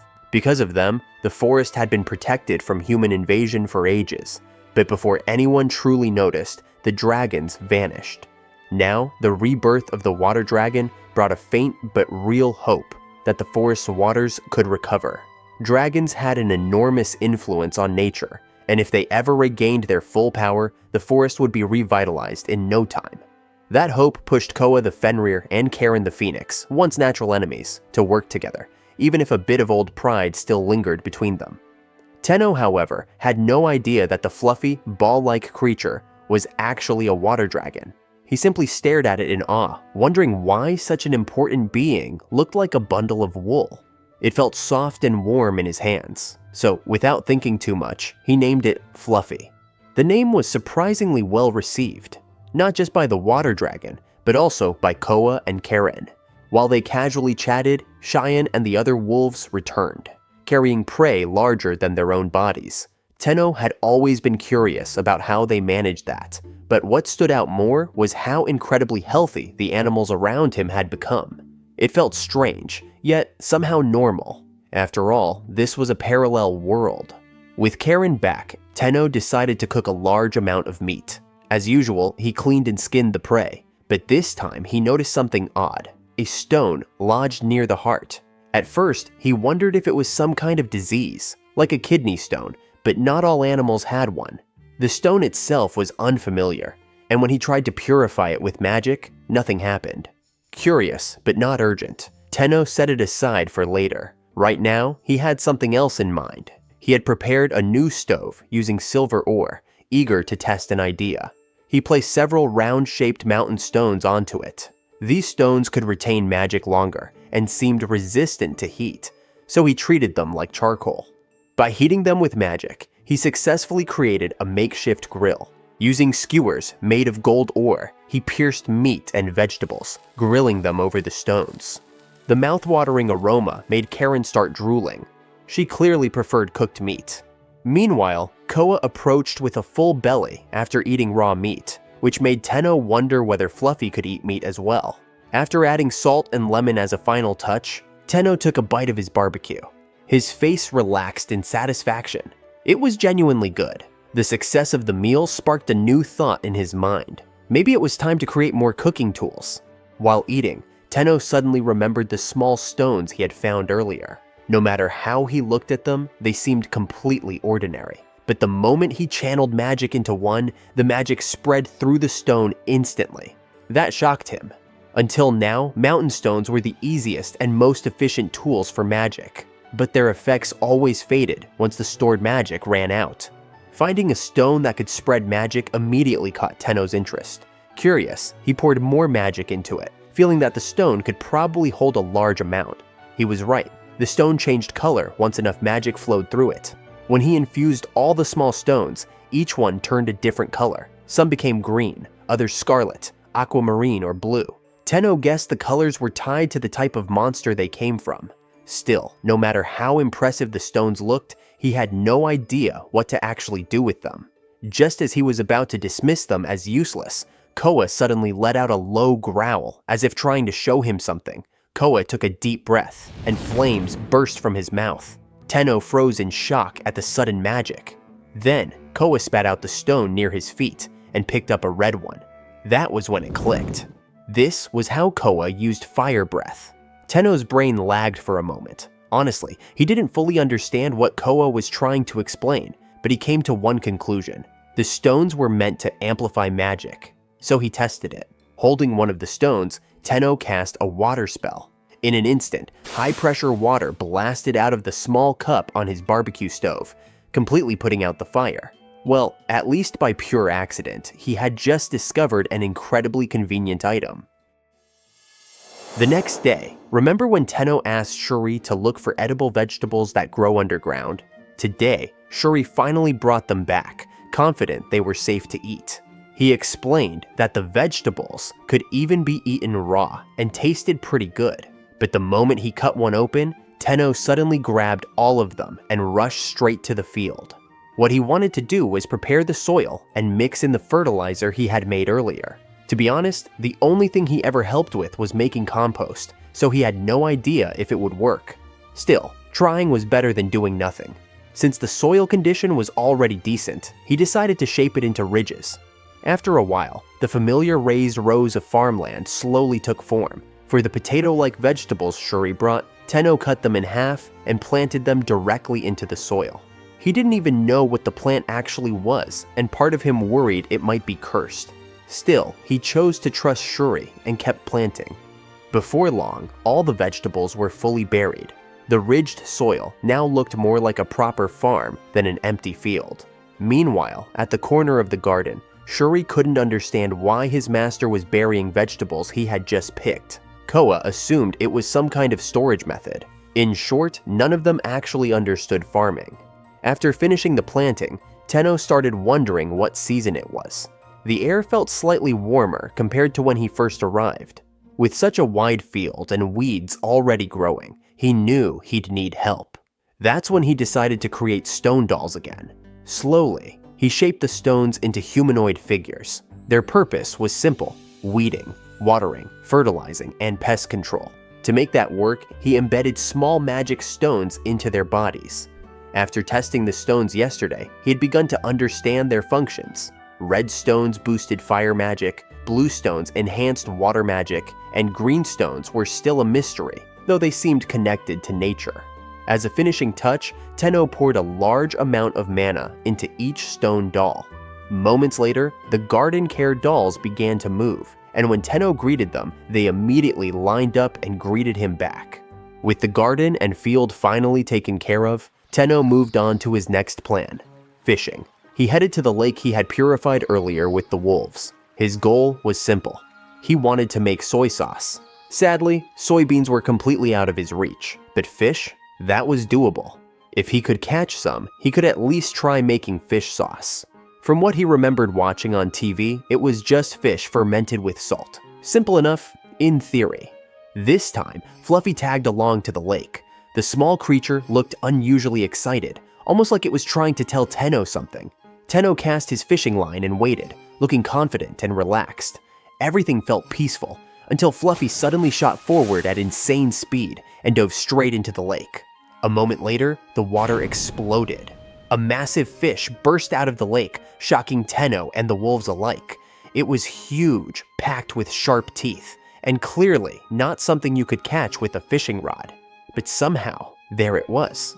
Fluffy had caught it. The proud look on the little creature's face said everything. It was clearly showing off. Thanks to that, Tenno ended up with a fish at least 10 times bigger than anything he had expected. He thanked Fluffy sincerely. Now making fish sauce was guaranteed. Everything had gone perfectly. Excited, Tenno couldn't wait to return home and start experimenting. But far away, deep within the forest, a very different scene was unfolding. In the human kingdom of Envilas, tension filled the air as Mizlost, commander of the Fourth Order, stood before the king to deliver his expedition report. Before that, let's rewind to a moment earlier, when Ganmir's noticed something was wrong. From his office window, he saw the Fourth Night Order returning far earlier than expected. Mizlost's face looked drained and tense. It hadn't even been a full month since they departed, so Ganmir's immediately sensed that something had gone off the rails. Not long after, a guard entered his room and announced an order for all commanders to gather in the audience chamber. The tension peaked when Mizlost began reporting on the expedition. The king's advisor immediately questioned whether he knew what caused the magic stone to crack. Mizlost's thoughts spiraled. He was a warrior who had always carried out the kingdom's orders without fearing death, yet he felt deeply frustrated, especially knowing that a single report in that very room could decide someone's punishment. Carefully, Mizlost explained that when his unit entered the forest, they suddenly collided with a wall of light. When he regained consciousness, every slave was gone. Before he could explain further, the advisor erupted in anger upon hearing that the slaves had escaped instead of dying. The king himself looked furious, stood up, and stormed out of the chamber, declaring the entire situation insane. Once the king left, the advisor ordered the Fourth Night Order to remain on standby until further orders. For now, Mizlost felt relieved that nothing worse happened. That relief didn't last long. Gamel, the commander of the Fifth Order, mocked him as a coward before leaving. Only Ganmir's stayed behind to comfort him. He was simply grateful that Mizlost had returned alive after facing something no one could truly understand. Mizlost then asked Ganmir's what he thought about the forest. On the surface, it looked ordinary, yet the fear he felt was overwhelming, as if the forest itself had rejected him. Truthfully, Mizlost had believed he would die the moment he hit that wall of light. Still, despite the slaves escaping, none of the soldiers suffered any abnormalities. That detail unsettled Ganmir's. He wondered if this incident was a warning. He suggested that perhaps a being even stronger than the Forest King existed. It was only speculation, but considering the sheer power involved, if the forest intended to resist the kingdom, it could have done so much sooner. which meant there was a real possibility that something far more terrifying than the Forest King was lurking deep within the forest. Meanwhile, on the other side, the king couldn't calm his rage. Slaves escaping made absolutely no sense to him. If that really happened, then something had to be wrong with the slave crest, something reinforced by the magic stone itself. He refused to accept that idea. For hundreds of years, he had offered countless sacrifices to strengthen that magic stone. There was no way it could fail now. Standing by the window, the king stared at the tower supporting the barrier around Envelas. The barrier was still active, still holding.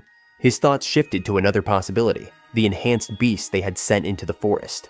But could either beasts or slaves really regain their consciousness just because of a magic stone? That question mattered more than anything. After all, the magic stone was the key. Through it, one could draw power from the forest, and with that power, rule the world. Until now, the king had followed the god's will without question. By siphoning the forest's magic, he not only gained strength, but also prevented the forest beasts from rising against him. And for 10 long years, there had been no resistance. That was why this sudden disturbance infuriated him. Everything was almost finished. Just a little more, and it would all be over. The king drew his sword in fury and swung it down, demanding answers from the empty room. Why now? Why at this moment? A single slave lost their life in the aftermath. When his anger finally cooled, the king turned his full attention toward the forest. His resolve hardened. If the forest refused to obey, then he would burn it to the ground. While the king of Envelas burned in rage, Tenno was busy chasing a completely different dream: fish sauce. The fish had already been cleaned, head removed, guts and blood washed away. Using his new knife made from silver ore, Tenno cut the meat into smaller pieces. Next came the salt. Since salt was still a precious resource, he only used about 20% of what he had. He carefully coated the fish, then packed it tightly into a pot, layer after layer, leaving no gaps. Once it was full, he added another layer of salt on top. Then came the most important step: fermentation. Normally it would take 1 to 2 years, but of course, Tenno had magic. He accelerated time by 3 months. When he checked the result, the liquid had thickened slightly, and a distinct fermented smell started to form. Not bad. He kept experimenting, adjusting the time flow again and again, while Koa and Shuri watched curiously from the side. After several trials, Tenno finally found the sweet spot. The smell hit him first, strong, sharp, definitely stinky, but somehow it felt right. Carefully, he filtered the liquid through a cloth. What came out was a clear, light brown liquid. Beautiful. After everything it took to make, every single drop felt incredibly valuable. Tenno dipped a finger in and tasted it. Salty, yes, but also rich, deep, and packed with flavor. His eyes lit up. Without wasting another second, he stopped the fermentation and moved on to cooking. On the grill, leftover fish meat started to sizzle. The pieces had been preserved earlier, ready for moments like this. Since he expected Karen to return soon, he prepared some portions for her too. He flipped the fish as it cooked, then brushed it lightly with the fish sauce. The aroma spread instantly. Fragrant, savory, irresistible. Finally, it was done. Tenno picked up a piece with his chopsticks and took a bite, and froze. His eyes widened. It was insanely good.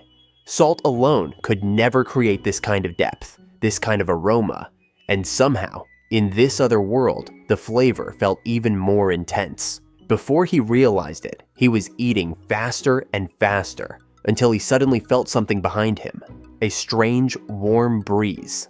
He slowly turned his head. The wolves were right there, breathing heavily, staring at the grilled fish. Koa and the others were clearly curious. Tenno sighed, then gave them some. As he prepared a portion for Karen, a sharp cracking sound pulled his attention away. Shuri. The giant ant had already grabbed a piece and seemed to love it. Tenno barely had time to relax before another surprise. Chief had somehow started grilling fish on his own, and was even seasoning it with the fish sauce. At that point, Tenno just gave up trying to question anything. After all the chaos, he finally sat down and enjoyed his meal. This time quietly, with Fluffy beside him. Still, one thing became clear. From now on, he probably wouldn't be able to eat in peace anymore. The beasts around him were getting hungrier, for some reason.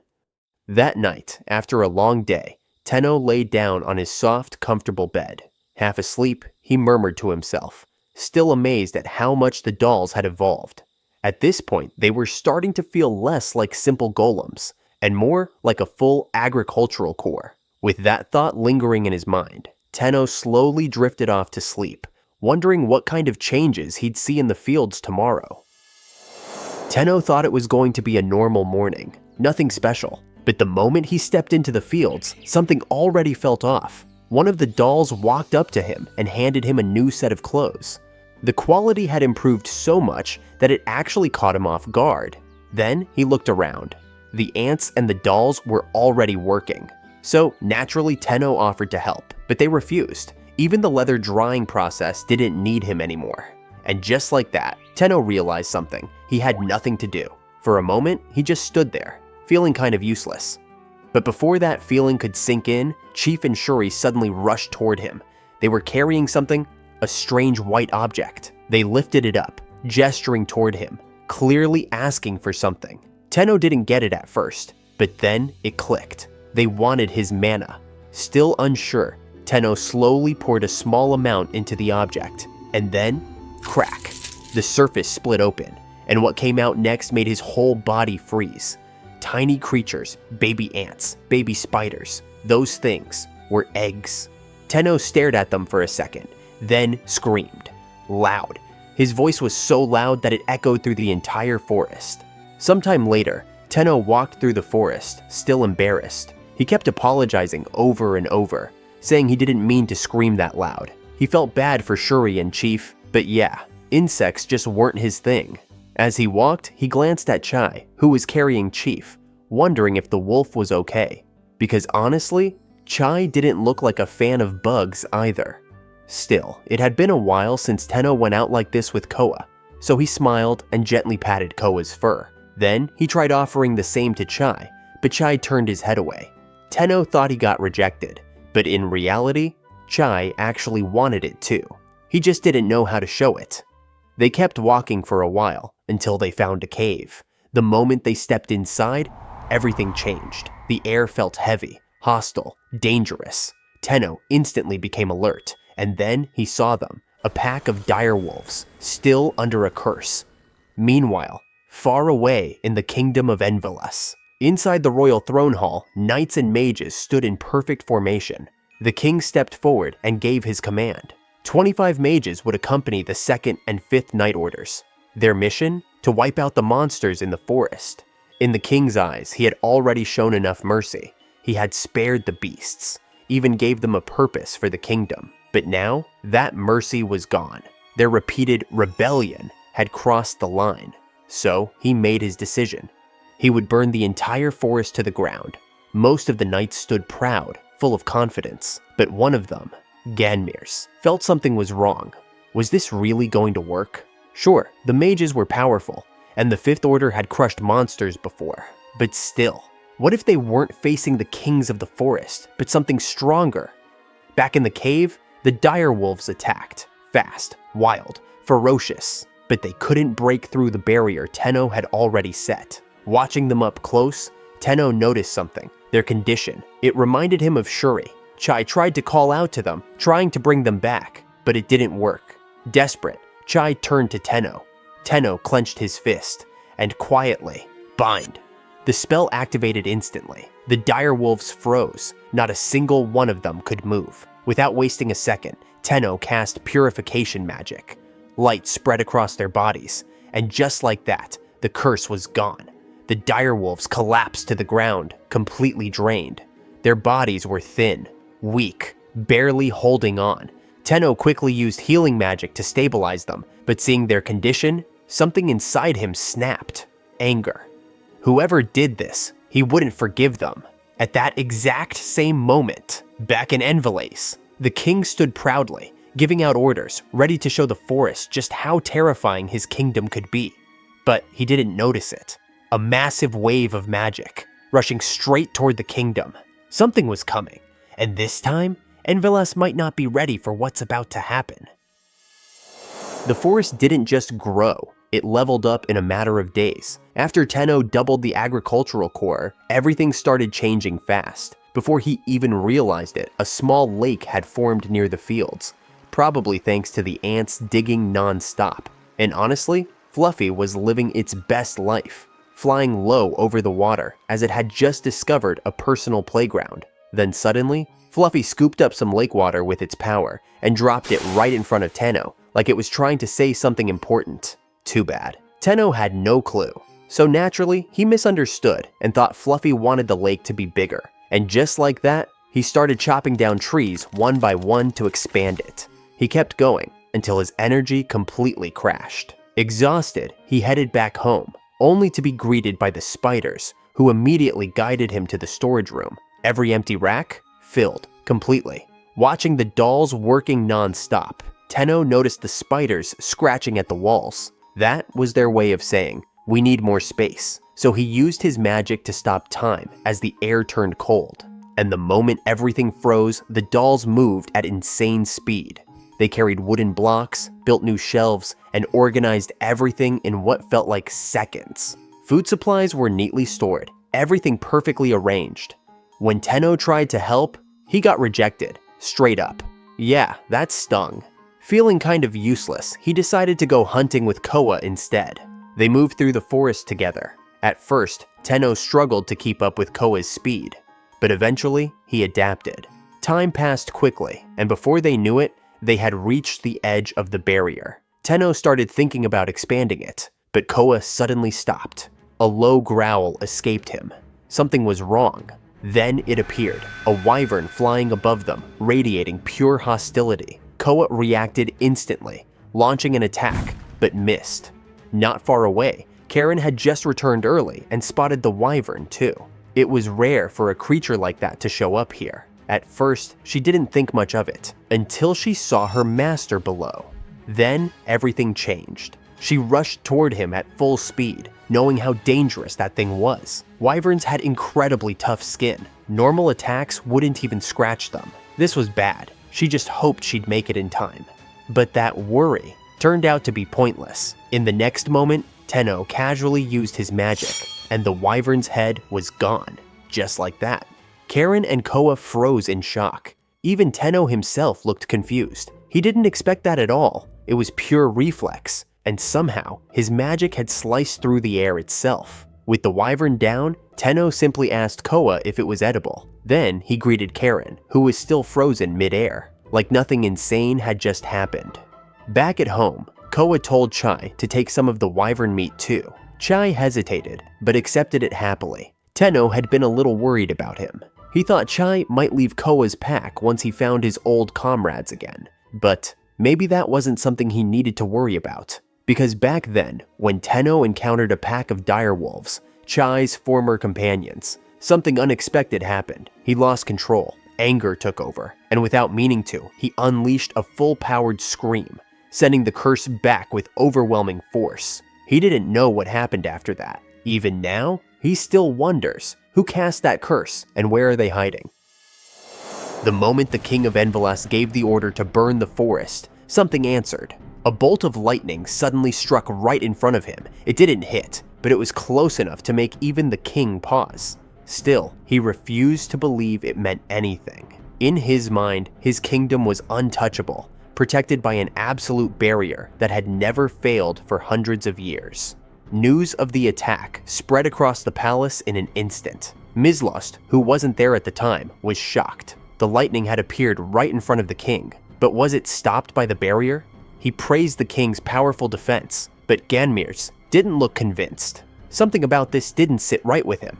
After that incident, the king immediately sent troops into the forest. At the same time, he redirected the mages, who were supposed to head to the magic forest, instead ordering them to stack multiple barriers around the magic stone room.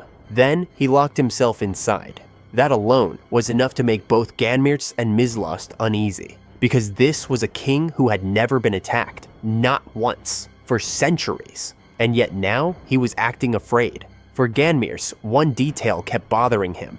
The barrier protecting Envelas was still intact, which meant that the attack didn't come from inside the kingdom. It came from beyond its borders. So the real question was simple. Did it actually miss? Meanwhile, deep in the forest, Tenno had something way more important on his mind. Dinner. After the dolls casually dismantled the wyvern's corpse, Tenno ended up with a ridiculous amount of meat. So, naturally, he decided to grill it. But there was a problem. Wyvern meat looked tough, so he soaked it in fruit juice first, hoping to soften it. Koa, who had eaten wyvern before, was already excited, but this time was different. The sweet, fragrant smell coming from Tenno's cooking was something he had never experienced before. Then came the sauce, a weird but genius mix. Caramel as a substitute for onions, a bit of fruit extract, and fish sauce. Tenno dipped the grilled meat into it and took a bite. Yeah, it was addictive, the kind of flavor that instantly made him crave rice and fresh eggs.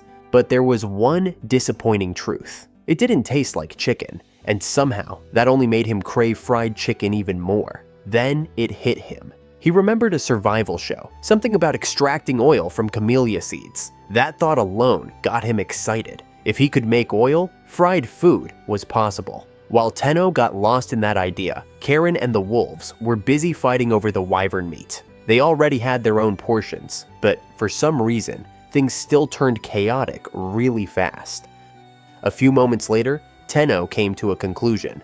Fried chicken might be impossible for now, but fried pumpkin? That could work. First, he needed oil, so he gathered all kinds of seeds and started experimenting, crushing them with magic to see which ones could produce usable oil. The ants and spiders kept bringing him more samples, helping non-stop. Then, finally, he found it, a fruit with seeds that actually worked. When he asked the baby ant and baby spider where it came from, they guided him straight to it without any trouble. A large, fertile tree full of those fruits. There was just one problem. Most of it was outside the barrier. A few days ago, when Tenno wanted to expand the barrier, Koa strongly opposed it for some reason. But this time, Tenno wasn't backing down, because honestly, he really wanted fried food. Using his magic, Tenno observed the forest. This time, he planned to expand the barrier 3 to 5 times larger than before. Who knows? There might be other interesting places out there too.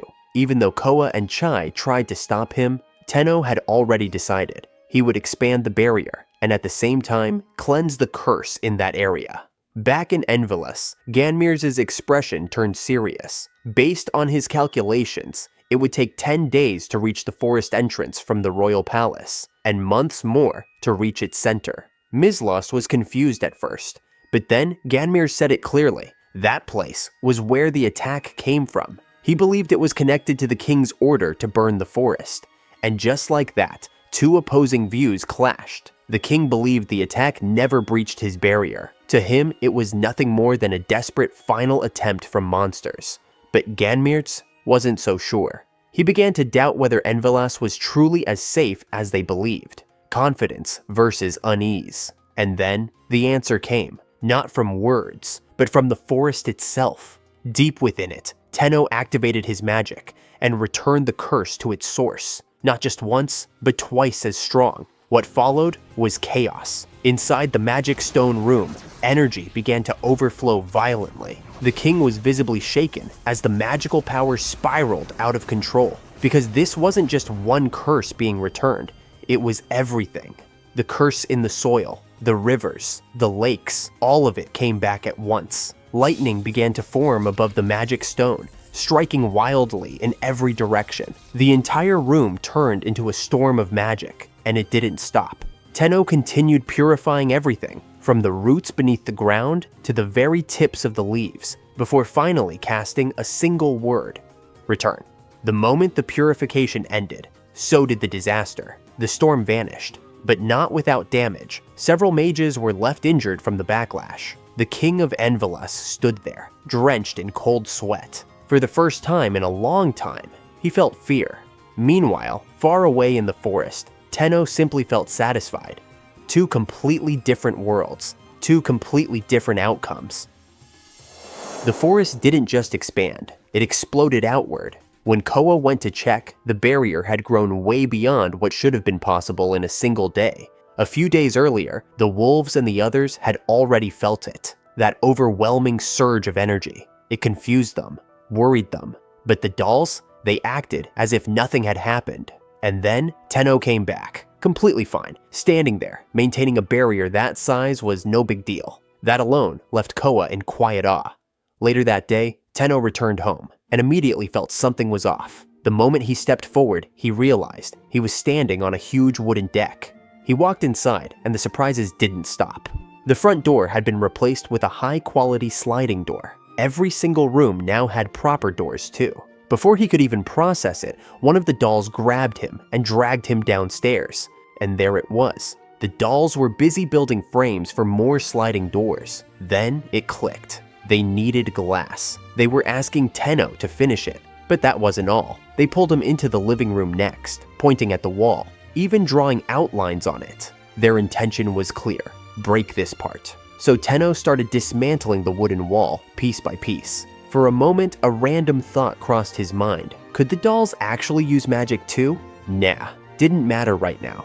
After that, he checked on their other work and froze. They had already finished building the oil press. With that machine and his magic, Tenno could finally produce his own cooking oil. So, of course, he tested it. And yeah, everything fried tasted amazing. No hesitation. He used up all the seeds he had left, though the oil press still needed a few tweaks. Then he fried eggplant. Simple, but the taste, incredible, completely satisfying. As he was eating, the wolves suddenly surrounded him, drawn in by the smell. That made Tenno pause for a second, wondering if fried vegetables were even okay for them. In the end, he gave them some anyway. Right in the middle of that moment, Chai approached him, grateful. Because thanks to Tenno, all of Chai's companions had fully recovered. Some of them were still cautious. After all, trusting a human wasn't easy. But the moment Tenno handed them freshly fried food, that hesitation disappeared. Watching from a distance, Tenno smiled.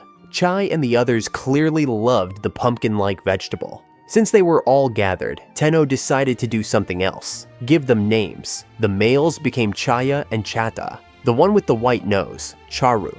The females were named Sao, Sasa, and Sammy. And the one with red spots and red eyes, Kisa. Tenno matched their names with the kanji style of Chai's name. And honestly, he looked pretty proud of himself. A little later, Tenno stepped out onto the terrace. The wide wooden deck stretched out before him, warm and peaceful. Surrounded by animals and dolls, the atmosphere felt perfect. For a moment, he just relaxed and reviewed everything he had accomplished so far. Fried food, achieved. But it still wasn't enough. He wanted a proper iron frying pan, which led to a bigger problem. Where do you even find iron? He didn't have a magnet or anything that could help detect it.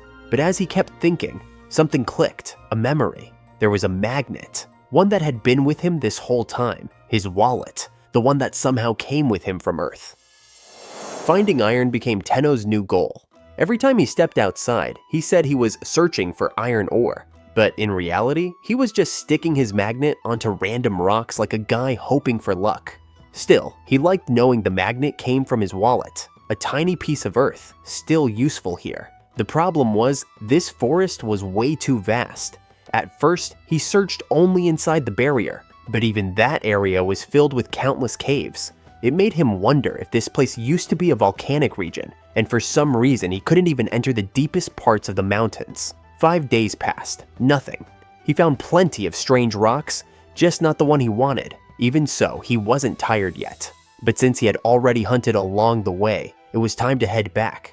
Then, on the way home, they found a cave. Inside it, something strange. Crystal-like stones, transparent, almost like glass. At first, Tenno thought it was ice, but it wasn't cold. Then he saw it. Something trapped inside. A small squirrel-like creature, glowing in a reddish-green color, is frozen within the crystal. Tenno wasn't sure if it was even alive. So, he purified the crystal, and instantly, crack. The crystal shattered, the creature dropped to the ground, and after a moment, it moved. It slowly sat up, looking around like it had just woken up from a long sleep. Tenno couldn't look away. It was ridiculously cute. He felt relieved when Koa didn't seem interested in eating it. But then, Kisa suddenly became alert. Koa wondered if direwolves just didn't like the smell of squirrels. Kisa didn't mind one. The problem was, there wasn't just one. The little creature started leading them to more. Dozens of squirrels, all trapped in crystals. Without hesitation, Tenno freed them, and that's when things went wrong. In an instant, he got swarmed, completely surrounded by squirrels. Inside, Tenno was panicking hard. The wolves noticed immediately and started barking, driving the swarm away. Thanks to Koa, Tenno barely escaped that chaos. Not long after, they continued heading home, with one squirrel casually sitting on Tenno's shoulder. Back to the iron problem, he had spent the whole day searching, 4 different locations, still nothing. But Tenno already knew this wouldn't be easy, so instead of rushing, he decided to take it slow. And then, about 15 minutes away from home, he found a familiar cave. It was the same cave where Kisa and Chai's pack were first discovered. He hadn't checked it before, didn't think it was necessary. So, he was about to leave, when, suddenly, click. His magnet stuck to the cave wall. After all that searching, the iron ore had been right here the whole time. Not long after, Karen returned, complaining to Koa that she still couldn't find any dragons today. But the moment she saw the Ratatosk, sitting on Tenno's shoulder, her mood instantly flipped. Then, she released a burst of intimidation. The squirrels panicked and scattered immediately. Yeah, that might have been a bit overkill. With the squirrels now part of the group, Tenno started realizing something. The number of creatures around him was growing fast. Could they all actually live together peacefully? When Tenno entered the house, something felt off. The dolls were sitting neatly in place, too neatly. That wasn't normal. Confused, he stepped outside toward the field, and then he saw it. The crops. They had grown, not just grown, thrived. Vegetables were healthy, large, and ready. Tenno froze for a second. Wait, didn't they plant this less than 2 months ago, and now it's harvest time? Turns out only about 10% was ready. Still, that was insane progress. Tenno felt both impressed and a little guilty. He hadn't helped much, so this time, he decided to join in. He harvested potato-like crops, pumpkins, and radish-like vegetables. The only difference, everything here was huge. After harvesting, he steamed some of them and took a bite. Simple, but surprisingly good. Even though the taste was unfamiliar, it excited him. New ingredients meant new possibilities. Meanwhile, the beasts gathered nearby, enjoying the vegetables just as much. And they all had the same thought. They wanted more. So quietly, they started discussing something among themselves. Tenno noticed and walked over, curious. And before he knew it, they had already made a plan to expand the farmland, a new layout map, fully prepared. Oh, and one more thing. It didn't take long after that for Tenno to finally craft it, a proper frying pan, made from the iron ore he found in that nearby cave. Before anything else, a memory surfaced. Not Tenno's, but one of the beasts. It was a nightmare that just wouldn't end. They had been fighting an invisible enemy for so long, they had forgotten when it even started. One by one, their allies were swallowed by darkness, twisting, groaning, losing themselves. He almost lost himself too. More than once, he thought about ending it all, but he endured until, before he realized it, only a few of them were left. With what little remained of their group, they chose to hide inside a cave, waiting, hoping the humans would eventually leave. Time passed. They didn't even know how long. Then suddenly, a wave of magic hit them, pure and clean. It washed over his body, and for the first time in forever, his mind felt clear. His body felt light. But his allies still collapsed, still weak. He wasn't fully recovered either, but at least he could move, hunt small prey, survive. Then he noticed something else. The miasma in the forest was gone. When he returned to the cave and suggested helping the others, one of his companions suddenly froze. Something had entered their hiding place, and then they saw it. Koa, the Fenrir, one of the kings of the forest. Alongside him, a massive dire wolf, spiders, and a human, Tenno. The moment they saw him, hostility flared instantly. To them, humans were the enemy. But then they saw Koa and Chai, their overwhelming size, their presence. It crushed any courage they had. A little earlier, Tenno himself had been shocked seeing how much bigger Koa and Chai had become. But instead of overthinking it, he focused on experimenting. Testing fruits, improving his cooking, even crafting his frying pan through trial and error. And today, he just wanted a change of pace. So he explored a cave labyrinth.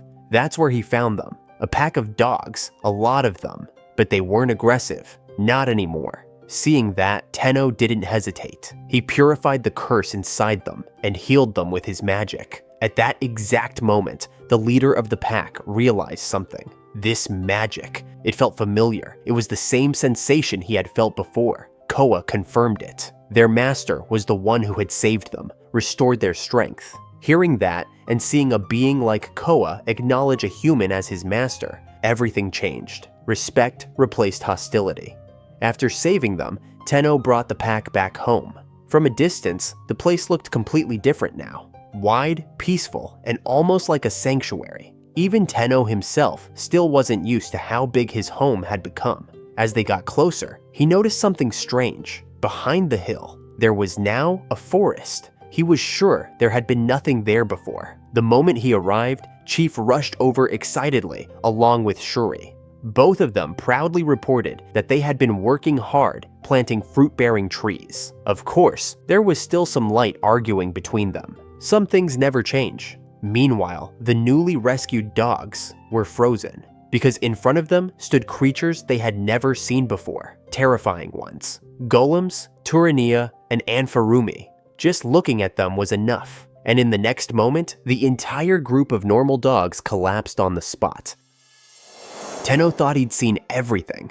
Then he walked behind the hill and found a whole new forest. Not just any forest, a perfectly maintained one.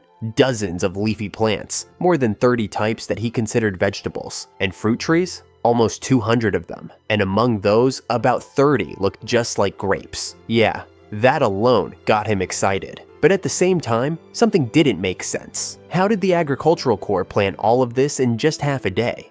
Still, that question quickly faded as his mood lifted. If those were really grapes, he could make wine. But before that, he decided to focus on something more practical: seasonings. Lately, he'd been prioritizing land development, so improving his food game felt like the next step. And on top of all that, he finally did it. Tenno had successfully made an iron pot. Using the iron-like ore he found, he spent about a month experimenting and crafting his frying pan. It wasn't easy, but it paid off. At this point, Tenno had even started naming the rocks and materials he discovered. First, all-purpose rock, a super useful material. He used it to build houses, create dolls, and even as a substitute for charcoal. It was easy to process and could hold magical power really well. Second, iron ore. Hard to work with, but worth it. This was how he finally got his cooking tools. Third, silver and gold ores. Stronger, more durable, but they required a lot of magical power to process. He used them for things like window glass and knife blades. Fourth, luminescent ore. He found it during cave explorations. It glowed in different colors, especially red and blue, which Fluffy loved, at least until Tenno turned them into bottles. After that, Fluffy lost interest instantly. And finally, enhancement stones. Rare stones are found near the hearts of magical creatures. Tenno stored them carefully in bottles made from luminescent ore, saving them for special situations. Alright, enough side talk. Now, Tenno had a mission. Make flour from those potato-like vegetables. He remembered seeing it on TV once. It should be simple. First, he peeled the skin. Then, he grated it using a silver grater. He wrapped the grated potato in cloth and kneaded it in water until the liquid turned cloudy white. After that, he let it sit for about 20 minutes, slowly draining the water. He repeated the process twice until the starch settled at the bottom. Then, he spread the hardened starch onto a plate and let it dry. Not long after, potato starch done. Right after finishing, Tenno looked around. No one. Recently, a doghouse, well, more like a wolf den, had been built in the yard, so everyone had moved there. The house felt quiet. Yeah, he felt a little lonely, but the wolves had grown bigger, so it made sense. Still, this was the perfect chance to cook. He had already prepared some rabbit-like meat, something he thought tasted close to chicken. He rubbed it with salt, then coated it lightly with the freshly made potato starch. Fry it in a new iron pan with hot oil, and just like that, the fried rabbit-like meat was ready. He took a bite slowly, and yeah, that crispy, juicy flavor. It really felt like fried chicken. As he was enjoying the moment, a baby spider suddenly appeared, snatched one piece of fried chicken, and ran. Tenno just watched it go. He let it slide, but in his head, there was only one rule now. That little thief better keep it a secret. While waiting for the chicken to fry, Tenno suddenly had another idea. What if he could make sugar. There was this vegetable, super sweet, but also weirdly bitter. It reminded him of something his mom once did, making sugar from beetroots. So he tried it. First, he boiled the vegetable to extract the sugar. As it cooked, foam started rising to the surface. That was the source of the bitterness. So he carefully removed the foam and the leftover pulp, then kept heating it down. Slowly, it thickened. The color turned into a deep, rich purple. Once it was ready, he poured it onto a flat surface and let it cool. When it hardened, he took a bite and, yeah, sweet. But not just sweet, it had this strong umami kick too. Meanwhile, deep beneath a tree, something moved. A mysterious beast slowly emerged from a hollow, drawn in by that sweet aroma. At the same time, Koa and the others caught the scent too. To them, it was obvious. Their master was cooking again. But this smell, it was new, sweet, different. Not long after, Koa noticed Karen returning. No need to ask, he already knew. No dragons again today. So, naturally, he teased her a little. A moment later, Tenno finally came out, carrying food for everyone. And yeah, the beast lit up instantly. This time, Tenno mixed his newly made sugar with fish sauce, creating a teriyaki-style glaze for the meat. The result? Everyone devoured it. For Karen, it felt like a reward for all her hard work searching for dragons. While they were eating, Shuri suddenly spoke up. He sensed something, a powerful dragon, but its presence was hard to track. As the others started discussing it seriously, Tenno just sat there quietly, watching. Then, the thing hiding beneath the tree finally approached. It walked straight up to Tenno and started eating. The beast froze. Then, they shouted in shock, because standing right there was an earth dragon. Tenno casually explained that the creature had only joined them recently. Of course, he had no idea it was a dragon. And then came the real moment. The earth dragon and the water dragon locked eyes. For a second, silence. Then, suddenly, both of them took off into the air, flying around joyfully as they had just reunited after a long time apart. The others couldn't help but smile at the sight. Not far from there, the newly rescued dogs could only stare in disbelief. They had no idea what kind of place they had just walked into. Far away, in the kingdom of Envelas, inside the magic stone chamber, the atmosphere was the complete opposite. The mages stood silently before the magic stone, cracked, badly damaged. The head mage had already reported. There was nothing wrong with the barrier itself, but the king, he wasn't listening. Blinded by anger, he ordered the head mage and all his subordinates to investigate the incident, the lightning attack. Within 1 month, no one dared to speak. They could only endure his rage. Deep down, the head mage understood something. This was their own doing, a consequence. Because long ago, the king and the 4 high mages had cast an immortality spell using that very magic stone, and only the 5 of them knew the truth. The lives sacrificed to the magic stone were used to extend their own lifespans and to maintain the barrier. Back then, they believed one thing: power was justice. But now, a voice from the past echoed in his mind. A slave, long ago, had said it clearly: "The world will never forgive you." At the time, he ignored it. Now, he couldn't forget it. The head mage looked at the cracked magic stone. He knew exactly what it did. It wasn't just powering the barrier, it was suppressing the kings of the forest. If that was true, then the one who attacked Envelas was something far beyond them. And now, one question remained. How many more lives would they have to sacrifice just to fix what they had broken? Because one thing was certain. The kingdom of Envelas had provoked the wrath of the world itself. Just a few days later, things started getting competitive. Chief was watching his children, and yeah, they were improving really fast. They had started mastering thread control, way beyond basic instincts. Instead of relying on brute force like Chief, wrapping himself in hellfire and overwhelming enemies with speed, these little spiders were getting smart. They could shoot threads, trap prey, and even set up proper ambushes. And honestly, Chief didn't like being outdone. So yeah, now he was trying harder too. Meanwhile, inside the house, Tenno was dealing with something way more important. Naming his new beast, the one that was actually an earth dragon. Of course, Tenno had no idea. He threw out random names. Kinako, because of its brown color. Rex, since it looked like a dinosaur. Kukulkan, because it sounded cool. No reaction, nothing. Then, out of nowhere, he muttered, "Flying lizard." A name he personally thought was terrible, but suddenly, the creature's tail started wagging. Yeah, it liked that one. So, just like that, the Earth Dragon became Flying Lizard. Since he was already in naming mode, Tenno moved on to the newly joined dogs. The leader became Ai, the males, Sora, Nea, and Raki, the females, Amy, Ayu, and Mira, and of course, Tenno felt pretty proud of himself.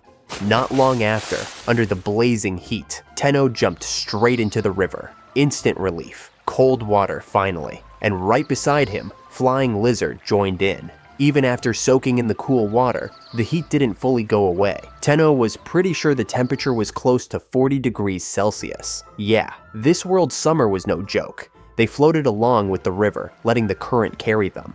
That's when Tenno noticed something. The river ran deep into the forest, which meant their territory had expanded even further. The forest, the fields, the orchards, everything was getting bigger. Then he saw something weird. Wolves, flying, carrying trees. At this point, Tenno didn't even question it anymore. He just accepted it. This was another world, after all. A little further away, Koa was lying down, clearly drained from the heat. But interestingly, none of them complained. To them, this season was something that had disappeared for hundreds of years, and now it had finally returned. For Chai, this was his first time ever experiencing a real summer. It was tough for the wolves, but not for Chief. After all, he was a Death Keeper, something that lived in the depths of hell. Heat didn't bother him. During all this, Chief started getting concerned, because Tenno didn't look okay. And yeah, they were right. Tenno was starting to feel dizzy, lightheaded. He needed to get out of the water, but then he noticed something strange. Something was holding him up. Underneath him, large, jelly-like creatures had gathered. They looked like giant amoebas. Tenno just stared at them. They were weird, but didn't seem hostile, so he didn't mind. At the riverbank, Chief finally found him. From a distance, it looked like Tenno was just playing with water spirits, and that's exactly what they were. Not amoebas, but water spirits. Creatures are attracted to clean magic energy. While casually practicing with his threads, Chief warned him, don't give them too much mana. Hearing that, Tenno got distracted. Then, suddenly, he choked. Yeah, he still wasn't fully used to this world.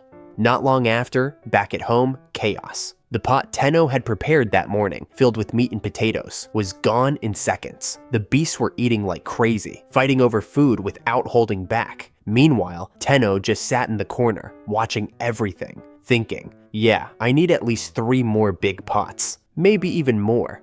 He also started hoping the dolls could help with cooking too, because of this situation. Not sustainable. But that meant something else. A bigger cooking area, more charcoal stoves, more equipment. And under this intense heat, with all those thoughts piling up at once, Tenno's head started spinning hard. He couldn't think straight anymore. In the kingdom of Envelas, slaves were being prepared, one after another, to be sent into the magic stone chamber to be sacrificed. The head mage calmly observed them, calculating. With this many, the damaged magic stone should be restored. If it wasn't enough, they would simply gather more. To him, this was normal. Slaves existed for this purpose. Disposable warriors, test subjects, tools for the lowest labor. That was the foundation of Envelas. And anyone who ever questioned it, executed, publicly. So now, no one spoke. No one resisted. In fact, many believed this was necessary for the kingdom's prosperity. That was the reality of Envelas.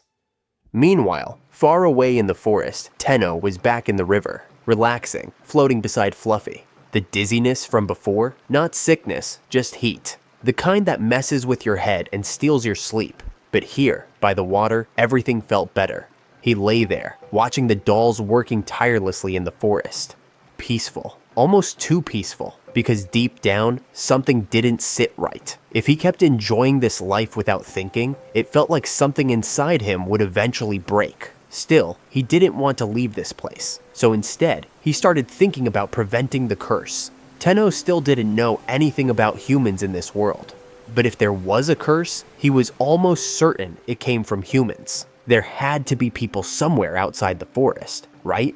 Unless this world was nothing but an endless forest. He shook his head. No, there had to be others. There had to be. His thoughts drifted further. What was this curse, really? Back in Japan, curses were usually tied to targeting someone specific. So what about this? Was the entire forest cursed? Maybe. Or maybe it was something like lingering spirits, something bound to the land itself. But even that didn't fully make sense. Still, he couldn't forget what he had seen. Koa, Karen, and Shuri. All of them had once been consumed by something dark. That wasn't normal. That was something evil. If he ever found the source, he had to erase it completely.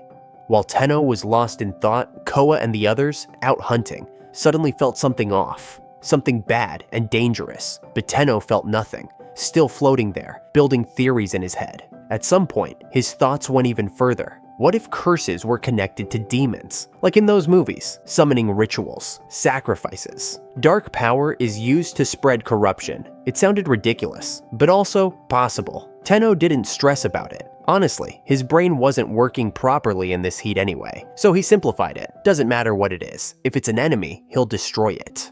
But then, his thoughts shifted again. If it really was something like a summoning, wouldn't there be a magic circle involved? And if not, then maybe the root cause was something physical, a person or an object, something that could be removed. But if sacrifices were involved, that made it too dangerous to ignore.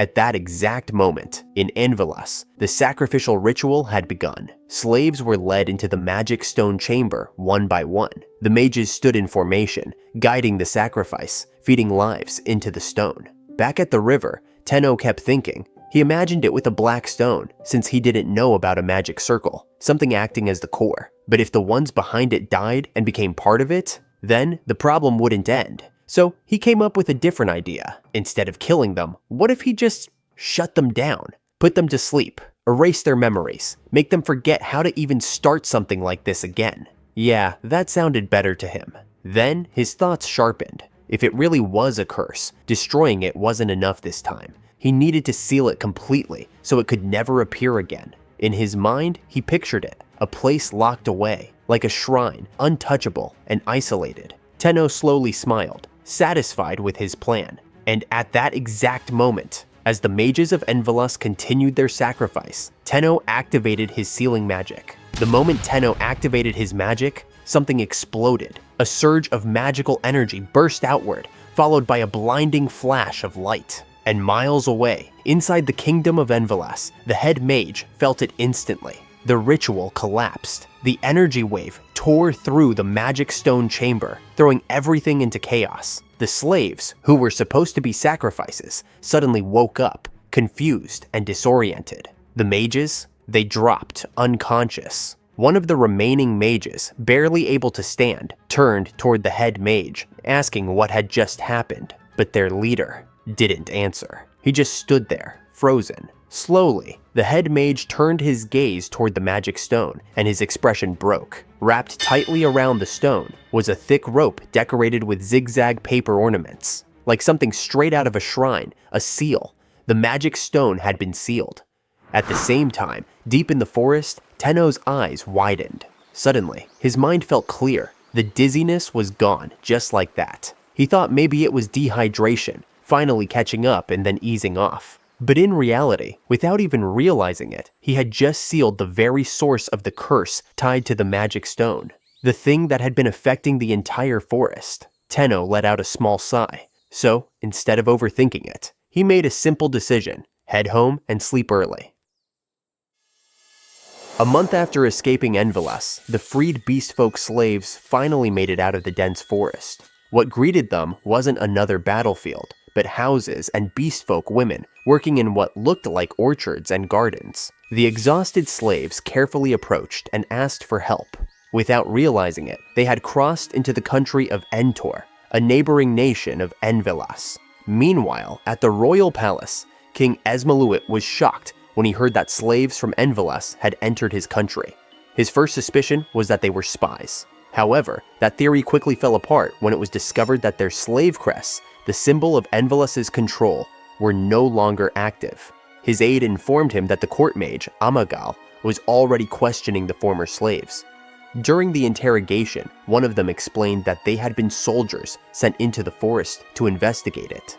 As slaves, they couldn't even speak freely without orders, so they were always careful with their actions. Then, everything changed. While traveling through the forest, a white light suddenly swept across them. The moment it touched them, their senses returned, and the control of the slave crest disappeared. So they ran. And that had happened about a month ago. Based on that testimony, Entor's leaders held a meeting. The story matched the mysterious light that had bloomed deep within the forest the previous month, a phenomenon many of them had witnessed themselves.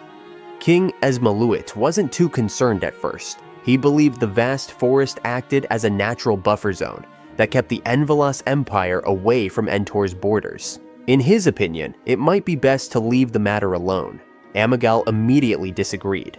He argued that if they could find whoever had broken the slave crests, they might discover a way to oppose the empire itself. The king quickly saw through him. According to Esmaluit, Amigal was looking for an excuse to study such a rare form of magic. After some awkward attempts to deny it, the embarrassed court mage gave up. In the end, the king approved the investigation anyway. It would also serve as a long overdue survey of the forest. Still, after the meeting ended, one question remained in his mind. Just what was happening inside that forest? Meanwhile, back in the forest, the grape-like fruits were finally ready for harvest. Tenno got to work early, hoping to finish before the weather became unbearably hot. Thankfully, after figuring out a way to lower the temperature around his body with magic, he felt much better. The last heat wave had nearly given him heat stroke. His memory of that day was still blurry. He vaguely remembered using some kind of magic, but he couldn't recall the details. Since then, his body had felt strangely lighter. He had also noticed something else. Koa and the other beasts had been sticking unusually close to him lately. At first, Tenno thought they were after his grapes, but that wasn't it at all. They were worried about him. From their perspective, the massive wave of magic that had erupted a while ago was no small event. Koa suspected their master's condition was caused by overusing his magic. After all, Tenno constantly maintained a huge barrier, created golems, and performed all kinds of large-scale magic. Then, there had been that enormous magical explosion. To the beasts, it was a level of pure magic they had never seen before. A sudden loss of magical power could be fatal, so they couldn't help but worry. Fortunately, after keeping an eye on him for several days, Koa concluded that Tenno's magic seemed stable. Meanwhile, Tenno remained confused by their strange behavior and focused on finishing the grape harvest. Lately, he hadn't thought much about luxury, but there was one thing he really wanted to make: wine. He actually preferred beer, but he had no idea how to brew it. Wine, on the other hand, seemed much simpler. At least, that's what he thought. First, he crushed the grapes with his feet inside a clean tub. It was harder than expected, but surprisingly fun. After collecting the juice, he left it to ferment before transferring it into clean containers and storing them in the basement, where the temperature stayed relatively stable. The fruit resembled grapes only, but he figured the natural yeast on the skins should work the same way. After that, all he needed was a barrel.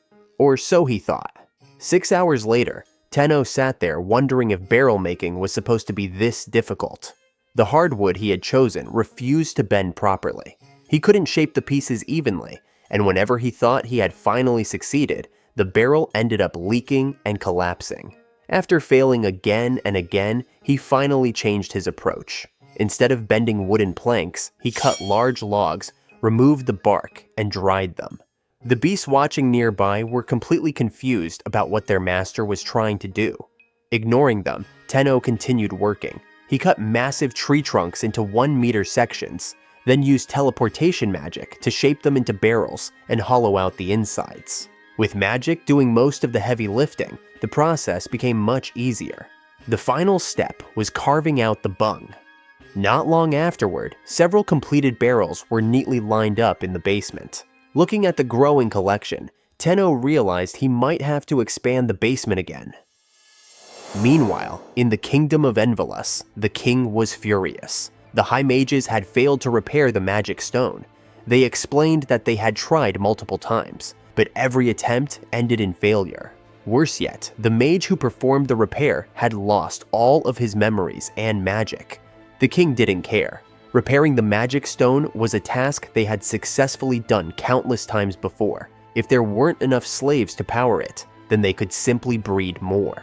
When the High Mage warned that further attempts would be pointless unless they discovered the root cause, the king immediately shut him down. Then he demanded to know what had happened to the mages who attempted the repair. When told they were resting in their rooms, the king coldly ordered their execution.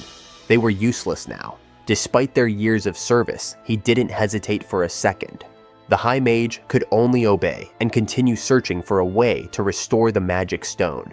Sitting on his throne, the king found the entire situation infuriating. The barrier was useless. The crack in the magic stone couldn't be fixed, and everyone around him seemed incompetent. But beneath all that anger was something else: fear. The lightning strike from before had genuinely shaken him. He couldn't stop thinking about it. What would he even do if they found the attacker? Was another country secretly using the forest to attack Envelas? That seemed impossible. In his eyes, the neighboring nations were far too cowardly to challenge his kingdom. Still, his frustration wouldn't go away. So he ordered his servants to bring him entertainment. Soon, a group of slaves was dragged into the room, or rather, torture was the entertainment he wanted. The king ordered a mage to activate his magic sword. Standing nearby, Ganmir's lowered his gaze. Even after all these years, he still couldn't get used to this. Back when he first became a knight, he had been full of dreams and pride. Protecting the king had felt like an honor. Now, every time he witnessed these scenes, he felt sick, but he couldn't stop it. The king possessed both the barrier and the sword. After feeding on countless sacrifices for centuries, that sinister weapon had become unimaginably powerful. Even Ganmir's felt uneasy whenever it was drawn. The slaves couldn't resist either. Their slave crests prevented them from acting against orders. The king, meanwhile, seemed delighted. Then suddenly, the sword began to shine. A brilliant light erupted from the blade and engulfed the entire room. Everyone was blinded, and the sword slipped from the king's hand. For a brief moment, silence filled the chamber. Then, Ganmir's immediately ordered the knights to protect the king, assuming they were under attack. But after searching the area, they found nothing. No enemies, no intruders, nothing at all. Meanwhile, the king sat frozen in shock. He couldn't understand what had just happened. Why had he dropped the sword? When one of the mages approached to check on him, the king suddenly recoiled and shouted at him not to touch him. It hurt. That was when he noticed the blood. His palm had been cut open. The sight left him confused. How could he be bleeding?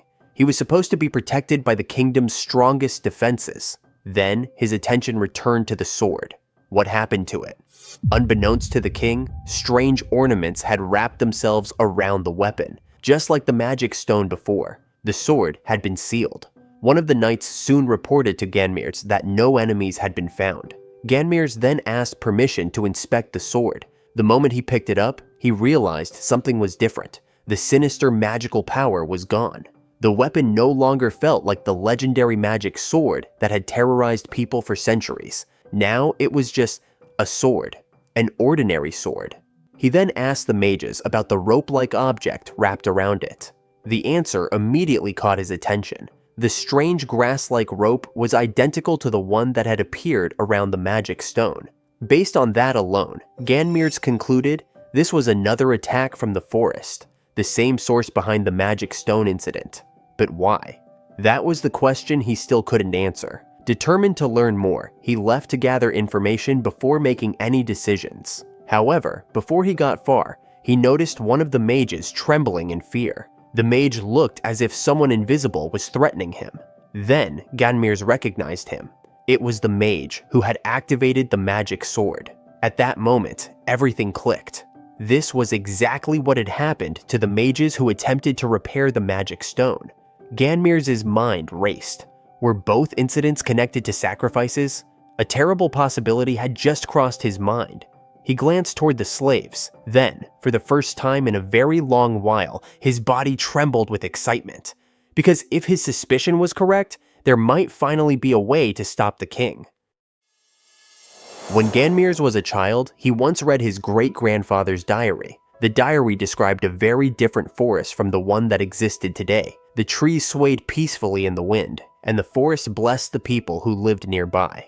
His great-grandfather had even written about being saved by a beast man when he was young. What fascinated Ganmir's the most, however, were the stories about the kings of the forest. As a child, his eyes sparkled while reading those pages. He dreamed of seeing them himself one day. But in the current Anvilas, those were thoughts he couldn't share with anyone. Meanwhile, in the present, the commander of the 5th Night Order, Gamul, was in a terrible mood. Noticing his frustration, Ganmirz asked what was bothering him. Apparently, Gamul had expected to continue roaming the forest freely, only to be recalled by the king. The recent incidents involving the king had changed everything. Seeing an opportunity, Ganmirz decided to make use of the situation. His first step was borrowing several slaves. There was something he wanted to investigate. When he entered the slave quarters, a foul smell greeted him immediately. Soon afterward, the slaves were lined up before him. Ganmirz carefully examined each one. At one point, a slave briefly met his gaze before quickly looking away. Ganmirz immediately selected him. No one understood his criteria, but he continued choosing slaves one after another. The slave trader became visibly nervous. He assumed the selected slaves were going to be slaughtered and even asked Ganmirz to spare some of the female slaves. Internally, Ganmirz cursed. Of course, that wasn't his intention. He simply explained that he needed them for a special mission. Since he might need more later, he instructed the trader to mark all the slaves he had chosen. Meanwhile, back in the forest, autumn arrived before anyone realized it. A cool breeze swept through the trees as Tenno and the wolves explored the expanded territory. During their walk, they stumbled upon a vast field covered in wheat. Tenno's eyes lit up instantly. This was one of the furthest areas inside the expanded barrier, a place that took nearly a day and a half to reach. The wolves were curious whether the plants tasted good, while Tenno excitedly picked up a stalk and examined it.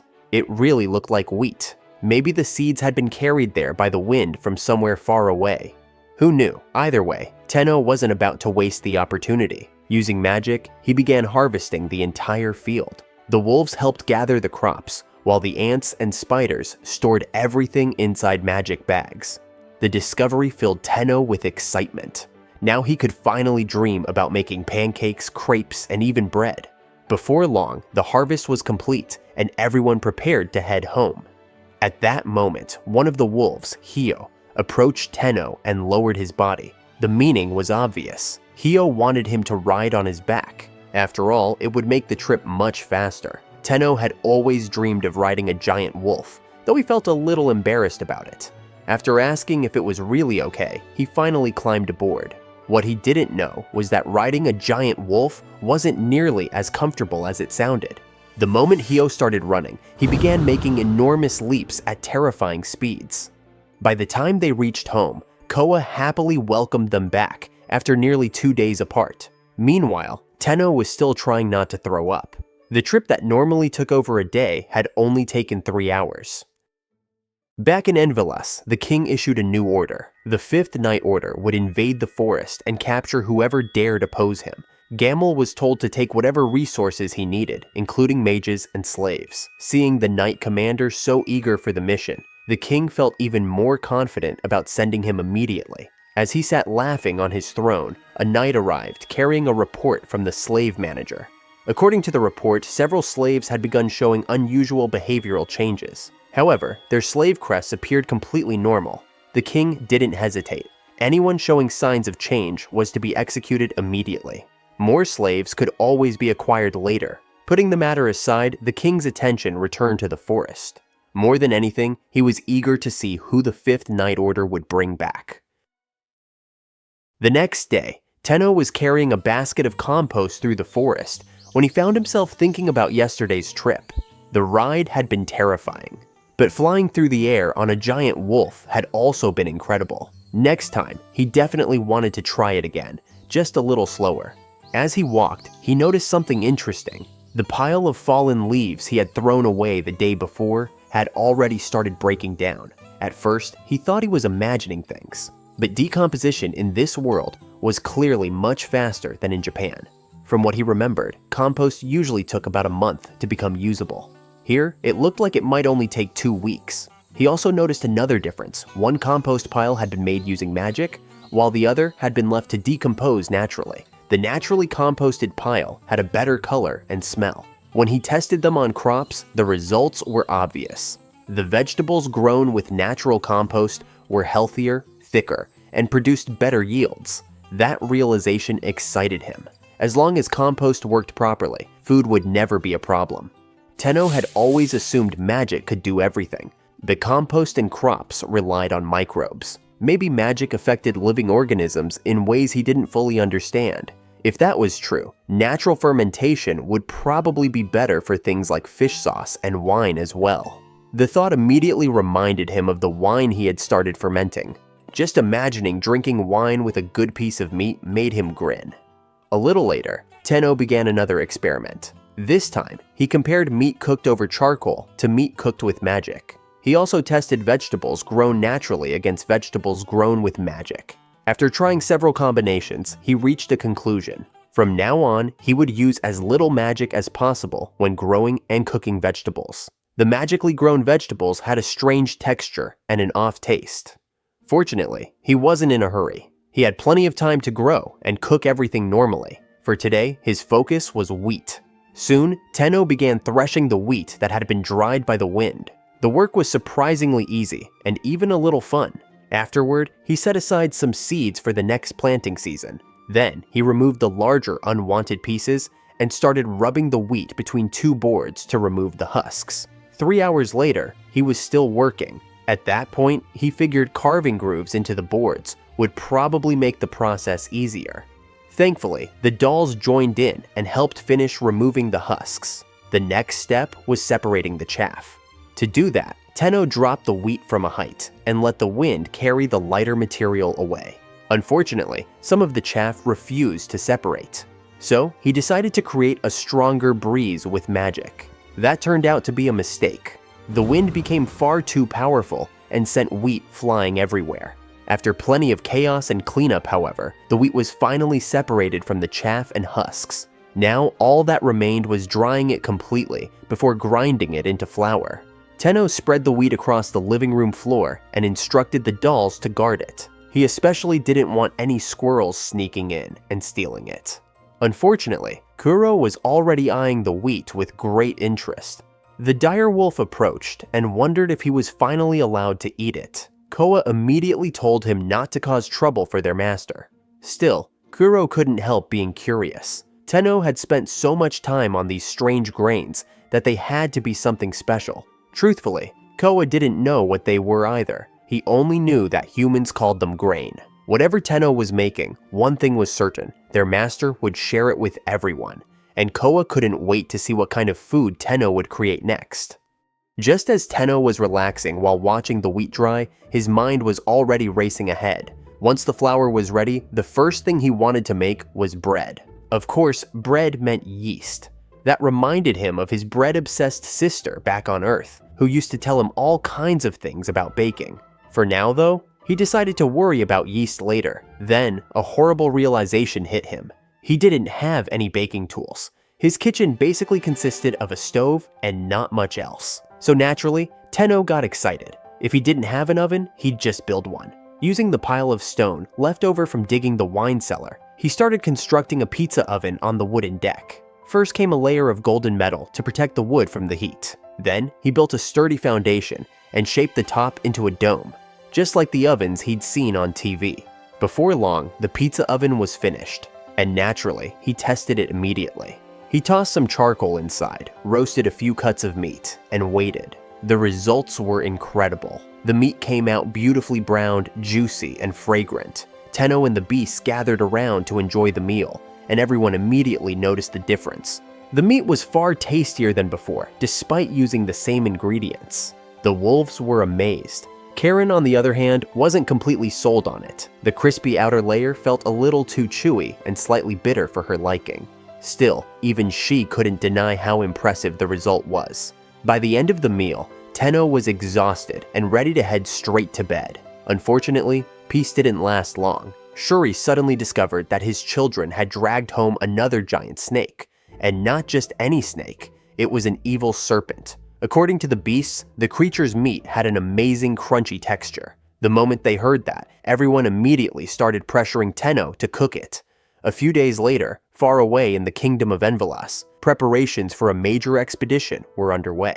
Massive supply wagons rolled through the capital. Beast-drawn carriages carried provisions, while soldiers, mages, and slaves assembled for departure. Mizlost watched the scene unfold and sighed.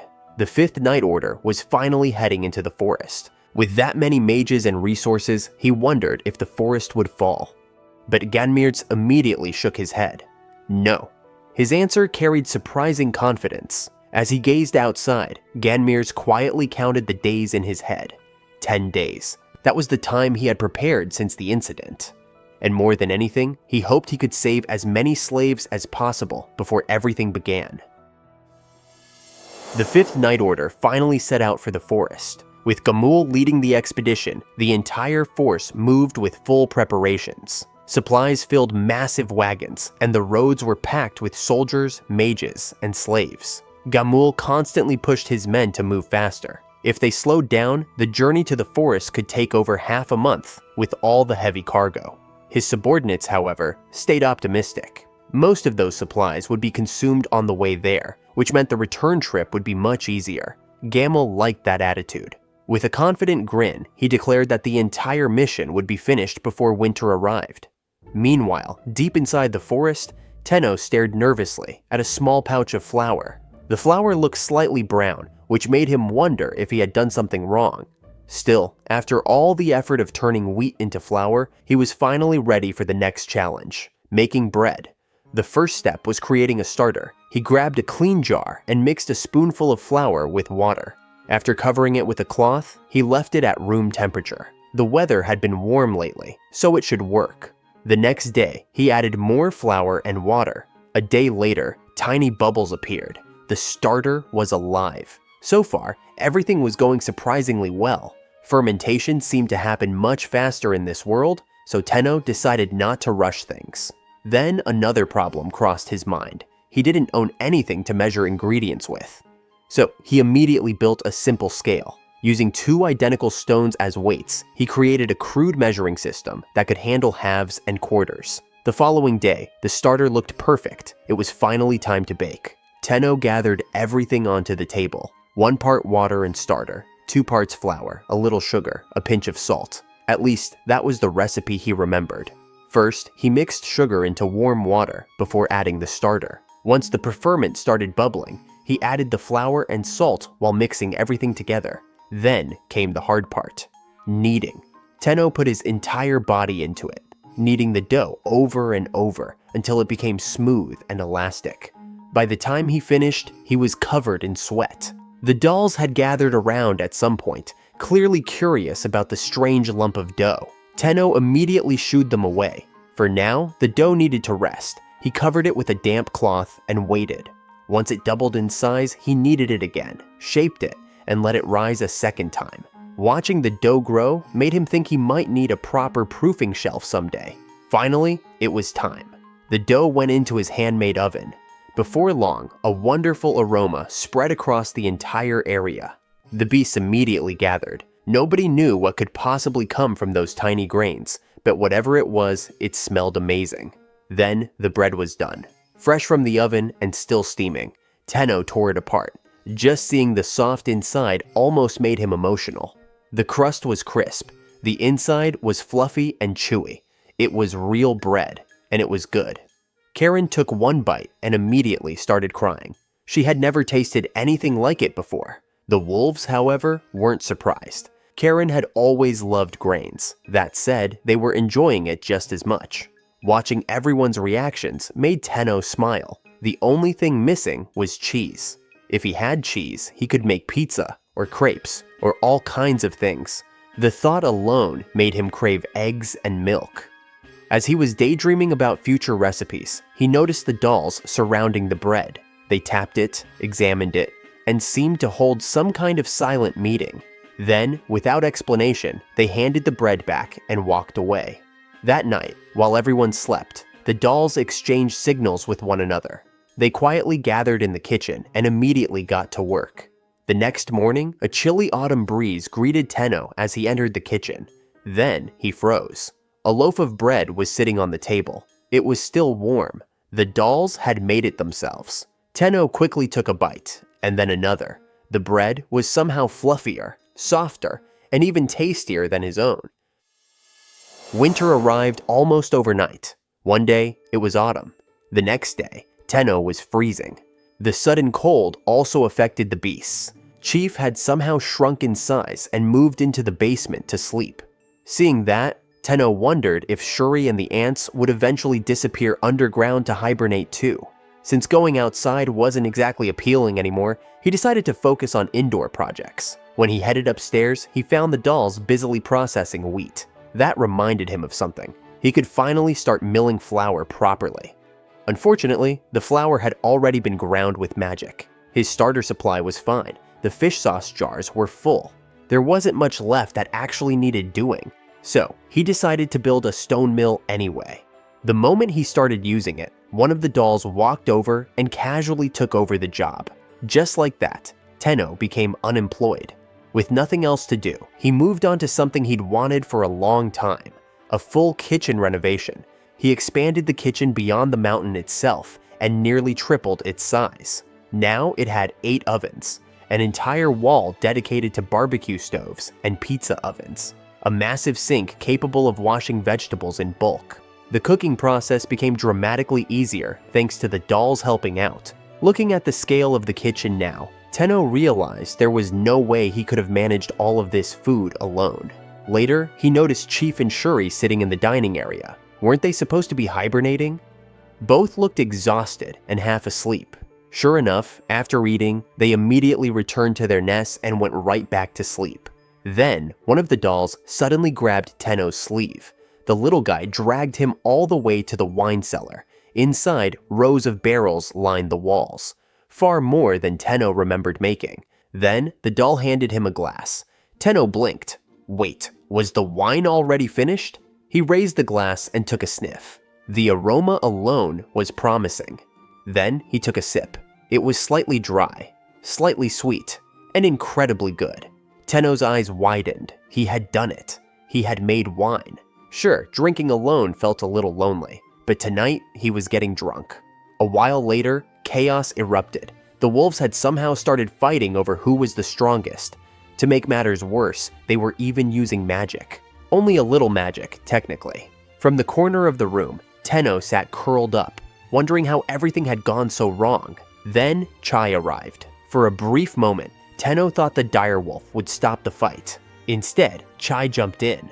That was the moment things became completely hopeless. The true culprit behind all of this wasn't the wolves.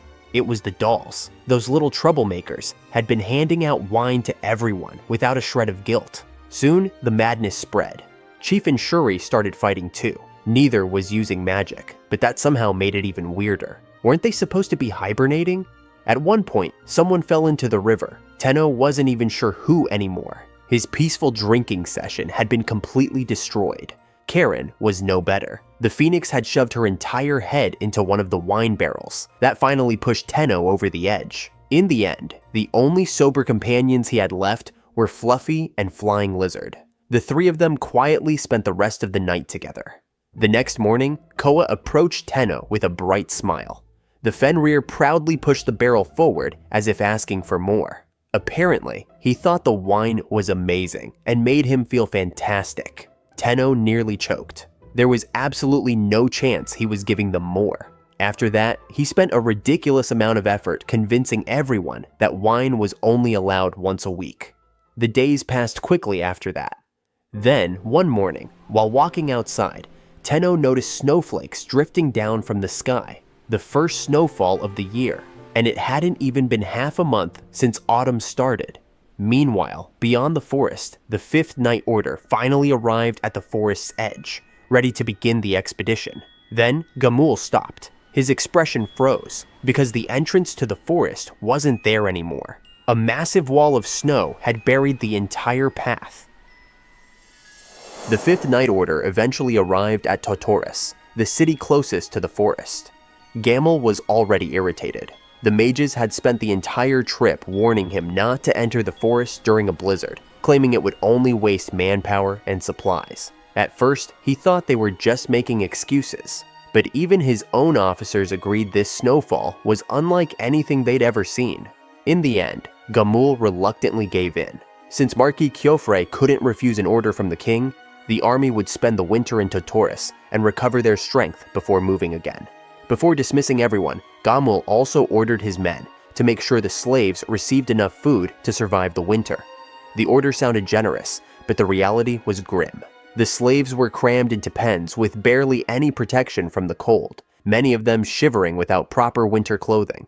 Meanwhile, back in the forest, Tenno happened to glance out a window and nearly had a heart attack. Karen was flying outside, completely covered in flames. Thinking she had somehow caught fire, Tenno rushed outside.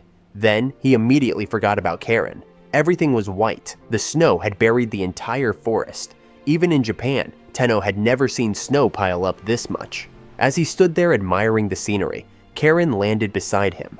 Apparently, she wasn't burning at all. The flames were just part of being a phoenix. Meanwhile, the Garms were having the time of their lives.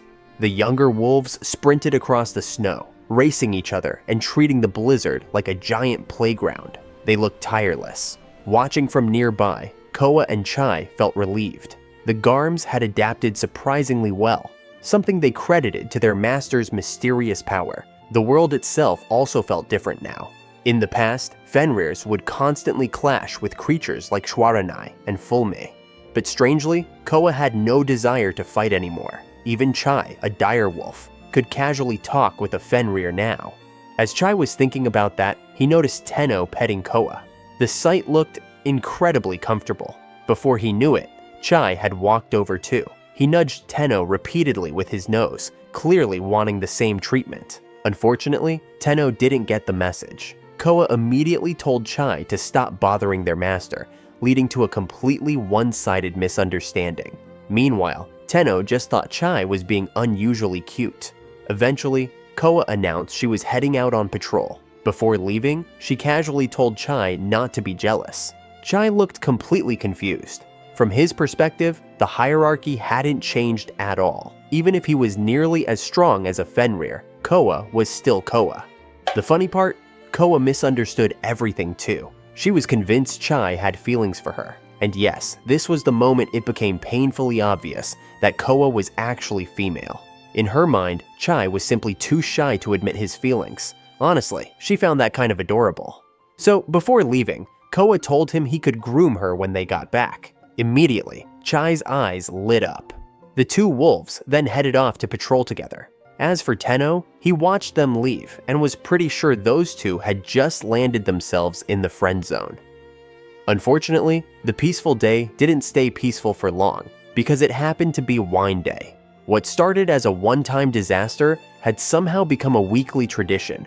Before long, the beasts were drunk and causing chaos again, while Tenno sat nearby, reminding everyone to be careful. The drinking party had barely ended before Tenno discovered something strange sitting in one of the wine plates. At first, he thought it was just a tiny snowball someone had tossed onto the table.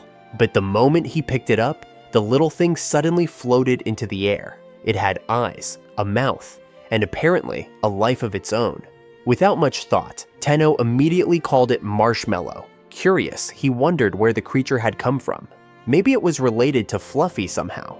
Before he could think any further, the tiny snow spirit bounced into the air and started flying around with Fluffy and Flying Lizard through the falling snow. It was a surprisingly beautiful sight. Meanwhile, Koa and the other wolves were scattered around the aftermath of another drinking contest. Some were still arguing, some were asleep, and a few had completely passed out. But Tenno ignored the chaos and simply enjoyed the peaceful winter scenery.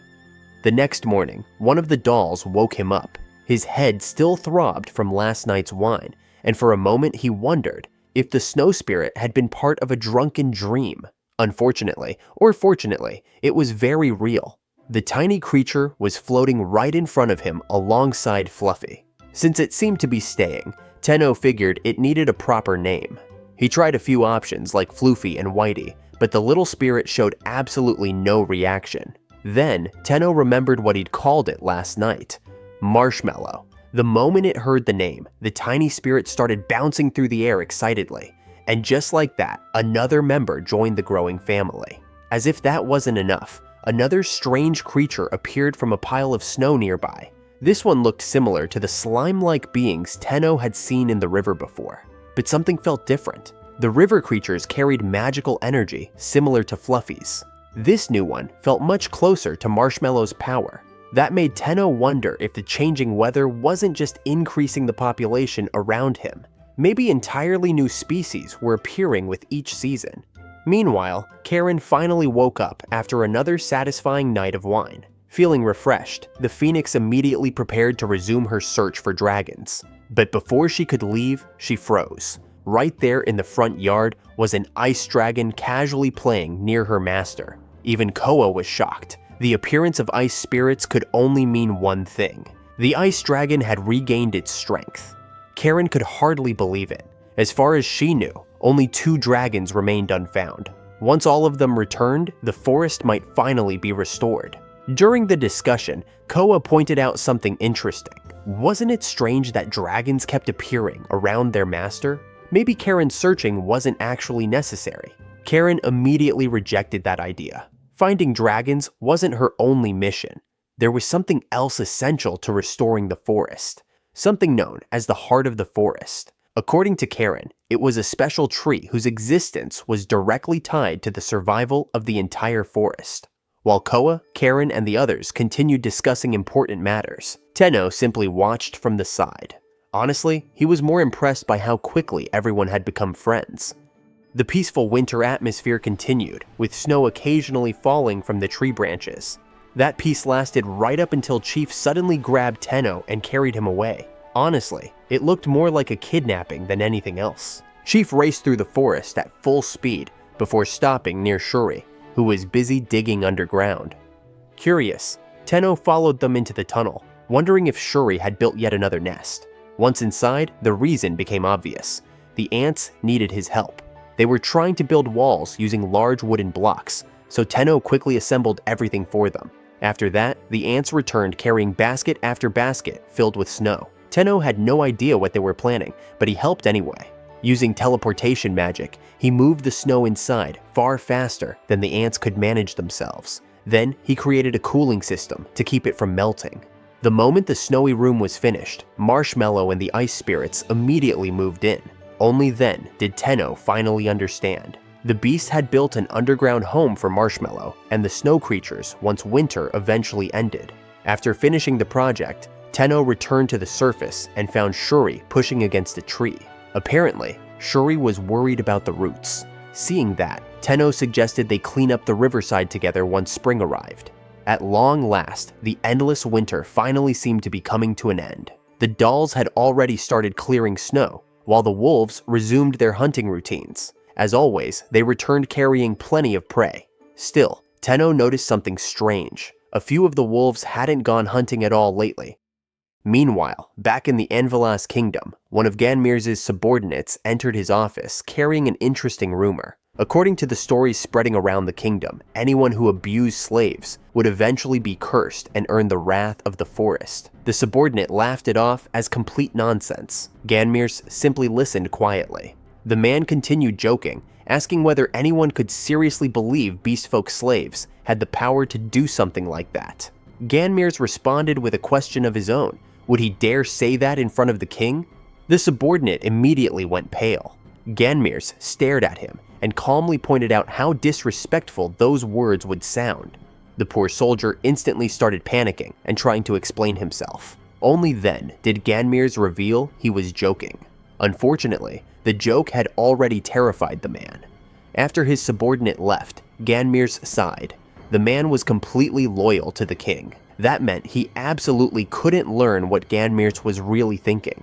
Meanwhile, in the city of Totoris, nobody realized that the slaves traveling with the Fifth Order had already regained their senses. Quietly, they began planning to gather edible plants. One of the more experienced slaves warned everyone to stay alert. There was a dangerous creature living near the forest called the Evil Serpent, and considering their current situation, a single mistake could cost them their lives.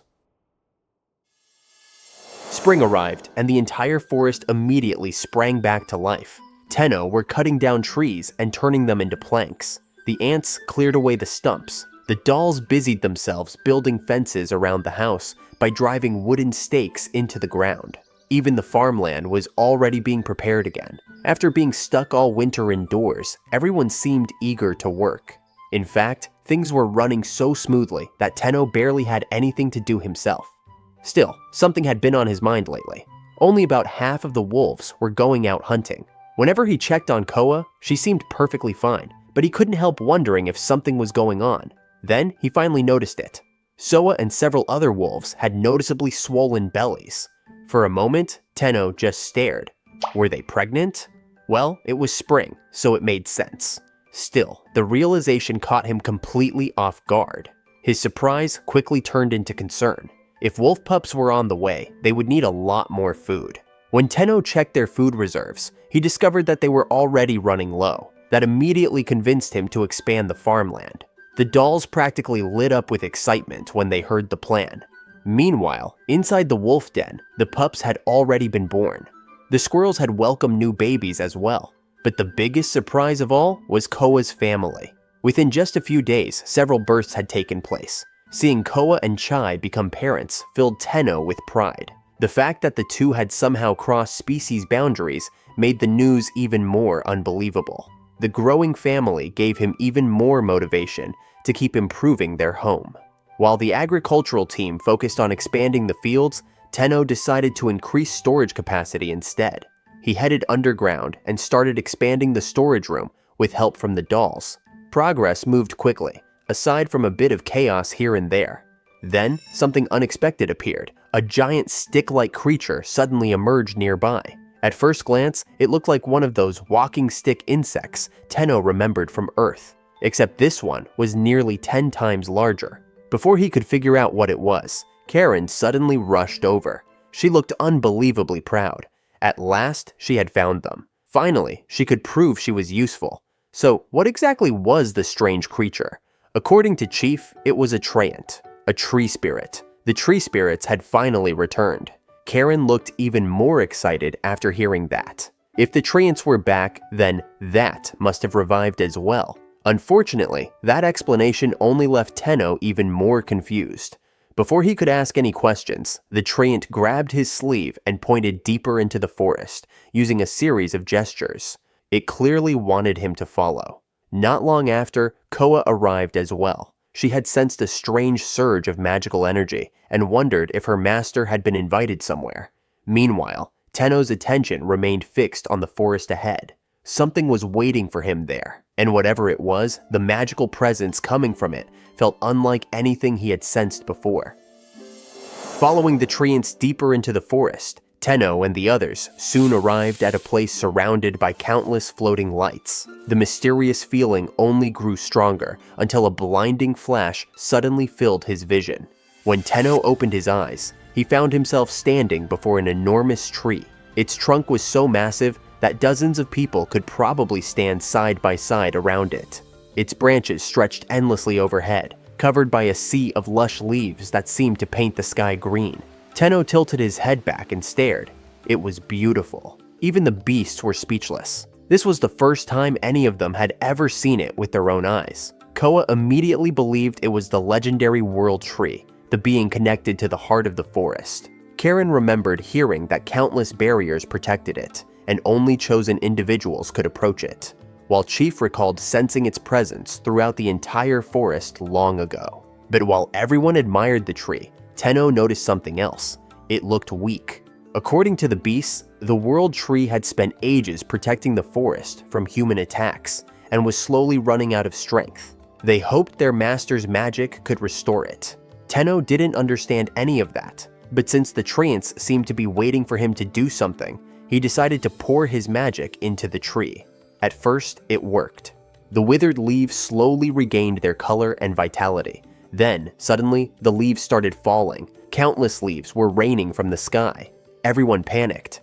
Tenno hurriedly asked the treants if this was supposed to happen. The treants looked just as confused as he was. The beasts started arguing among themselves, while Tenno desperately looked to Koa for answers. Koa, meanwhile, was looking to Tenno for answers.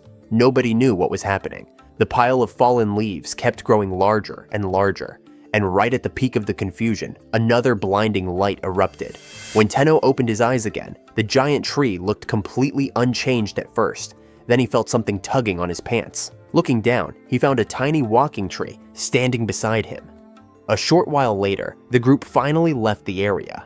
The tiny tree followed right behind them, accompanied by several treants. Nobody knew what it actually was. Tenno assumed it was some kind of tree monster. The beast suspected his magic had mixed with the world tree's power. Shuri even suggested that the little creature might actually be the world tree itself. To make sure it wasn't dangerous, Tenno asked Koa for her opinion. Koa nodded confidently. If Koa trusted it that much, then it was probably fine. The only problem now was figuring out where the little tree should live. Before Tenno could come up with an answer, the tiny tree suddenly ran toward Fluffy's lake. The little creature seemed completely fascinated by the beautiful water. Tenno simply assumed it liked the lake. Then it planted its roots into the ground and began swaying gently. Moments later, it started growing. The little tree quickly transformed into a much larger one and settled beside the lake as if it had found its permanent home. The sight was incredible. Tenno simply assumed this was how trees in another world moved around and planted themselves. Though if he was being honest, he found it a little terrifying.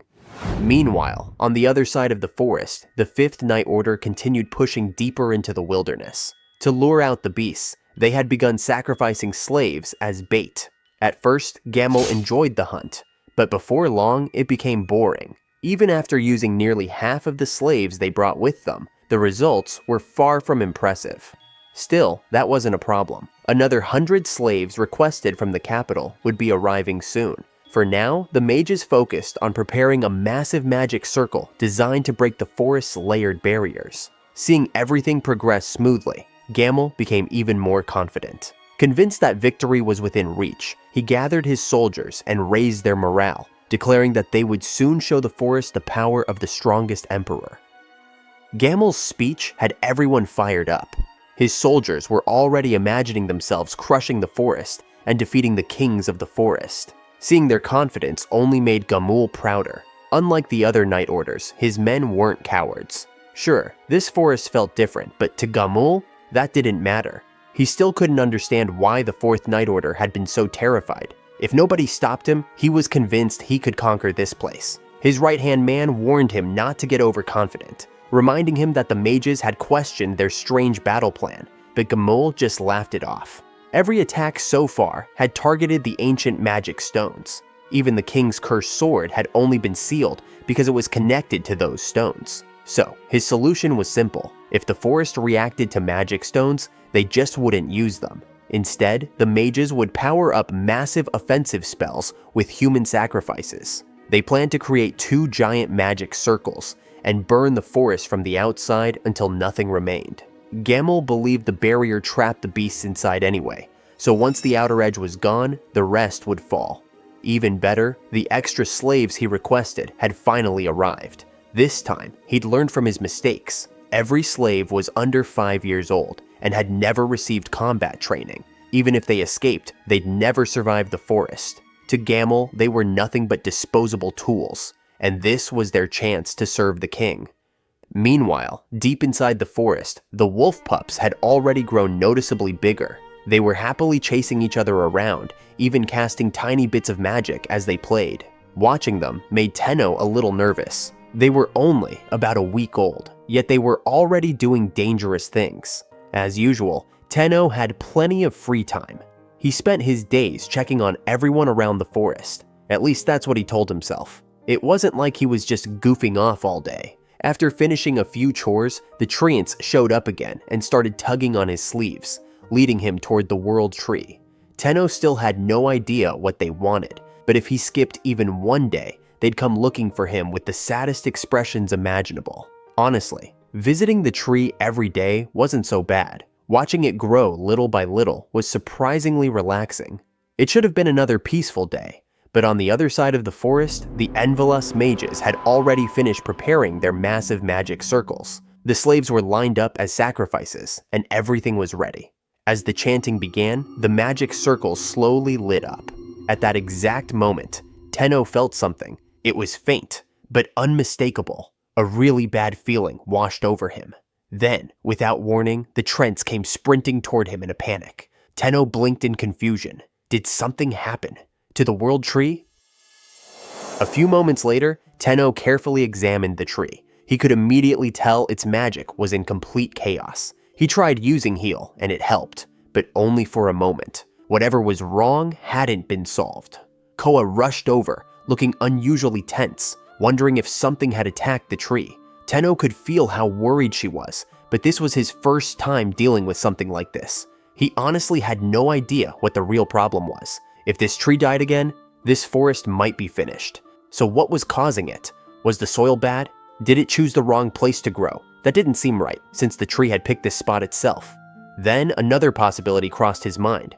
Maybe it was fungus, or maybe pests had gotten into the roots. He wasn't an expert, but he could at least improve the tree's condition. If this were an attack from the outside, the answer would be simple. He poured his magic into the tree, boosting its immune system to the max. Then, he strengthened its defenses as well, just in case something underground was damaging the roots. At once, countless tiny orbs of light gathered around the tree, as Tenno's magic wrapped around it. The leaves quickly became greener, and the tree's condition stabilized. That was good, but it only treated the symptoms. If pests or fungus could spread through the soil, then the real source had to be somewhere else. So instead of healing one tree after another, Tenno cast a wide area detection spell to search the surrounding land. Whatever the trees considered their enemy, he was going to find it and isolate it before it spread. At that very moment, in the Anvalas kingdom, Ganmirts was dealing with a different problem. Reports had been pouring in from remote villages about mysterious lights shooting across the sky for several nights in a row. He had no proof they were connected, but he was convinced those lights had something to do with the magic stone. Just then, two of his subordinates reported that the Fifth Night Order had finally reached the forest. Ganmirts already knew. His men confidently declared that this would be the end of the forest, but Ganmirs didn't share their optimism. The Fourth Night Order had once made it just as far before everything changed. A strange light struck them, yet no soldiers died. Only the slaves escaped. To Ganmirs, that wasn't an attack. It was a warning, and only something overwhelmingly powerful could afford to give warnings. Before his subordinates could praise the Fifth Order any further, Ganmirs quietly asked one question. What always comes after a warning? The answer was obvious, an attack. Meanwhile, deep inside the forest, Tenno had already made up his mind. Whatever was harming the tree, he was going to wipe it out. If it were insects, he'd burn them. If it were fungus, he'd burn that too. This time, he wasn't taking any chances. At that exact moment, the pests Tenno was searching for happened to be the Fifth Night Order. The soldiers were still confidently preparing their giant magic circle when a small flame suddenly appeared beside it. Then came a blinding flash. When everyone could finally see again, the mages standing inside the ritual circle were already engulfed in flames. Gamul immediately cast water magic to put out the fire. It barely worked. He ordered anyone good at magic to help. That only made things worse. Anyone who tried to extinguish the flames was swallowed by them instead. The fire spread in every direction until it became a massive fire tornado, forcing Gamul to order a full retreat. All they could do was watch in horror. Meanwhile, back at the World Tree, everything was peaceful.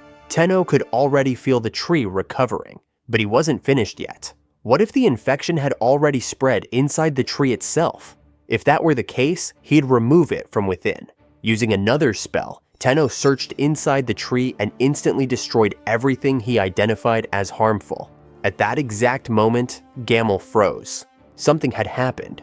At the barrier removal magic circle, he and his remaining soldiers cautiously approached it. What they found made everyone's blood run cold. The entire area had become a lake of blood. Before anyone could even react, the blood slowly sank into the ground, disappearing completely until only the magic circle remained. Gamul stood there speechless, cold sweat running down his face. Meanwhile, Tenno finally let out a relieved sigh. The World Tree's magic had stabilized. It looked completely healthy again. For the first time since arriving in this world, he'd panicked that badly.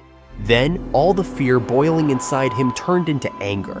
Whoever had hurt his friends He wasn't going to forgive them. As that thought burst out in anger, Gamel and every soldier in the 5th Night Order were slammed to the ground.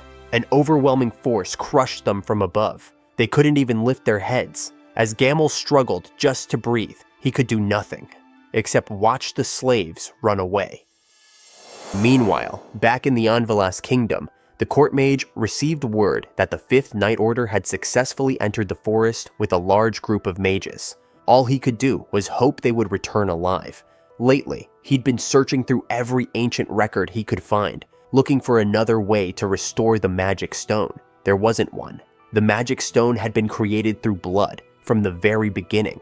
According to the records, restoring it required the sacrifice of 700 lives. The more he read, the more hopeless the situation became.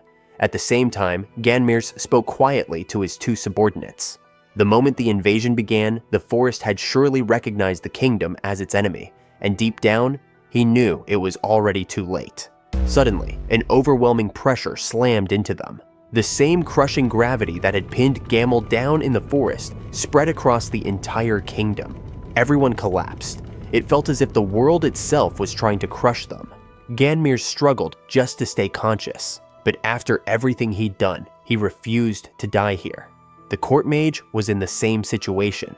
As he fought to stay alive, old memories flooded back. He remembered submitting a report saying 200 slaves weren't enough to strengthen the magic stone. More raids would be necessary. The king had replied, then let the beast folk breed more. He also remembered the slaves who kept crying, even after their emotions had supposedly been sealed. For the first time in years, regret filled his heart. Moments later, the crushing pressure finally disappeared. Ganmirs barely managed to survive. One of his men seemed to be fine, the other had already collapsed unconscious. Ganmirs understood immediately. This was the wrath of the king of the world, and now it had reached beyond the forest itself. The court mage quickly checked on his colleagues, but even after the pressure was gone, the weight in his chest only grew heavier. This wasn't an ordinary attack, it was pure wrath. Then he remembered something a slave had once said, "The world will not forgive you." Before he could gather his thoughts, the door burst open. A terrified mage rushed inside, shouting that something had happened to the king. The court mage hurried to the king's bedchamber. It already felt strange enough that he had been allowed inside, since normally only the princess and the king's trusted granddaughter could enter. The moment he stepped in, he froze.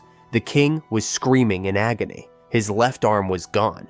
The royal mages desperately tried to heal the wound, but nothing worked.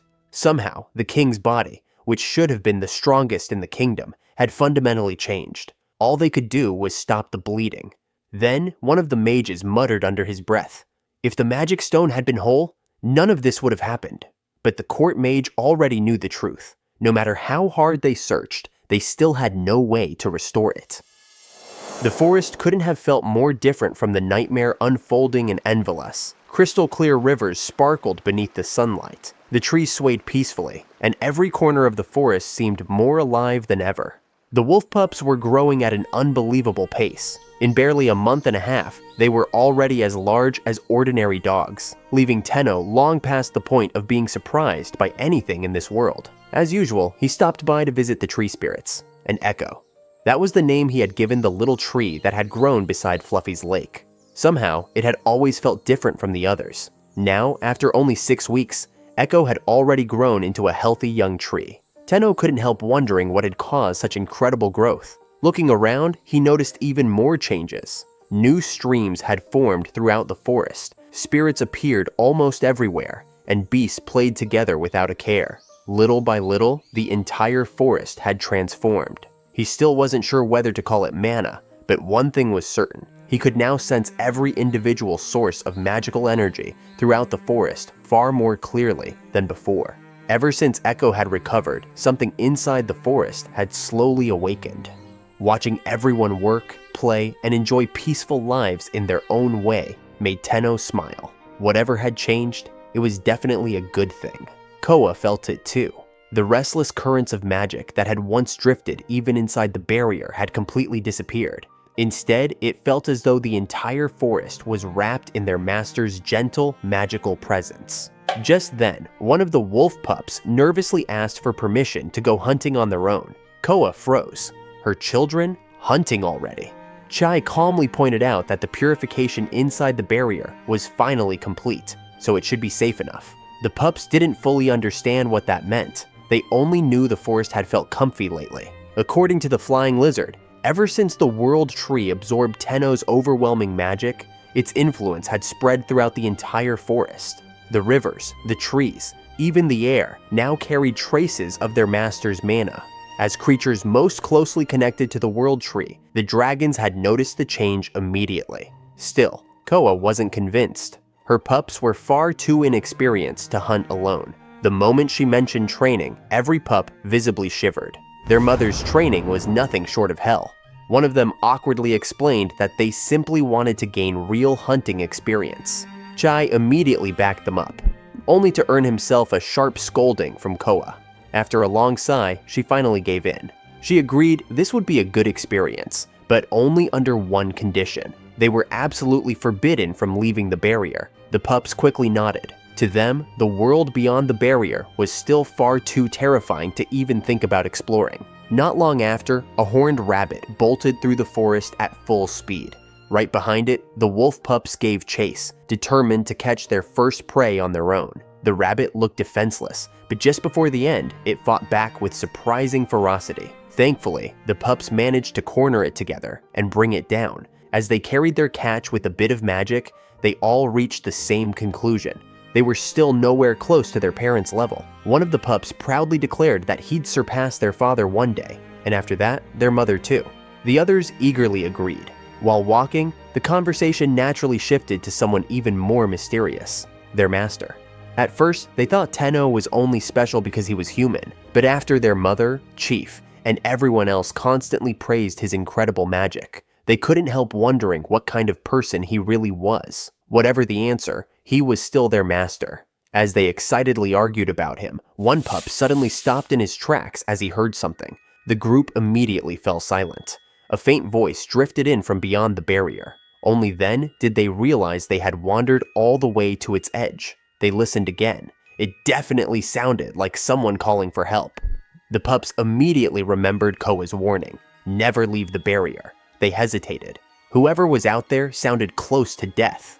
After thinking for a moment, one of the pups volunteered to investigate alone. If something went wrong, the others could run back and tell their parents. The moment he stepped beyond the barrier, every hair on his body stood on end. A thick black mist clung to his fur, making the forest outside feel suffocating. This is the kind of magic that makes the forest go crazy. Pushing through the discomfort, he followed the weak voice until he reached a large tree. He sniffed the air. Nothing dangerous, just several faint scents that felt incredibly weak. Taking another step, he suddenly barked toward the other side of the tree. The people hiding there jolted in surprise. The little wolf tilted his head, assuming they were dead as they weren't moving at all. Then, the story shifted to someone's memories. Ever since he could remember, the adults around him kept telling him the same thing. He should devote his life to the kingdom. He should be grateful because the king had shown him mercy by letting him live. But no one had ever treated him with kindness. He was kicked around, abused whenever they pleased, and eventually began wondering what gratitude was even supposed to mean. As he grew older, he finally understood who he really was, a slave. His ability to speak had been sealed, and somewhere along the way, he came to believe that slaves weren't even meant to have emotions.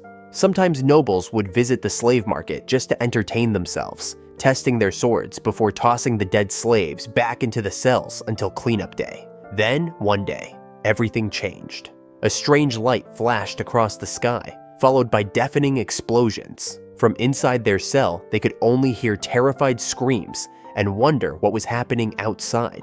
Not long after, gunmirts of the First Night Order visited the slave market. The children didn't know who he was, but after that visit, 2 adult slaves returned.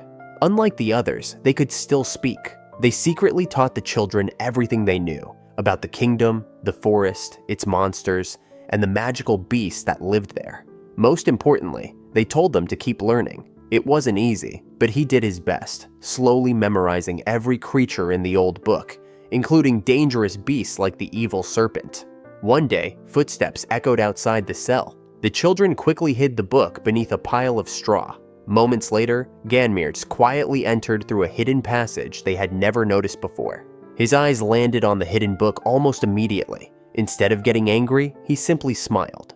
Then, with a subtle gesture, he told the children to run if they ever got the chance. After that, he walked away as if nothing had happened. Not long later, the boy was suddenly taken away from the others. By the time he regained consciousness, he was covered in wounds from the forest beasts. Yet every terrifying adult around him was dead. Even stranger, his own injuries had completely healed. Realizing this might be the chance Ganmir's had meant, he grabbed another child his age, stole what little food they could carry, and fled into the forest. The forest was terrifying, but unlike the kingdom, no cruel adults were chasing them anymore.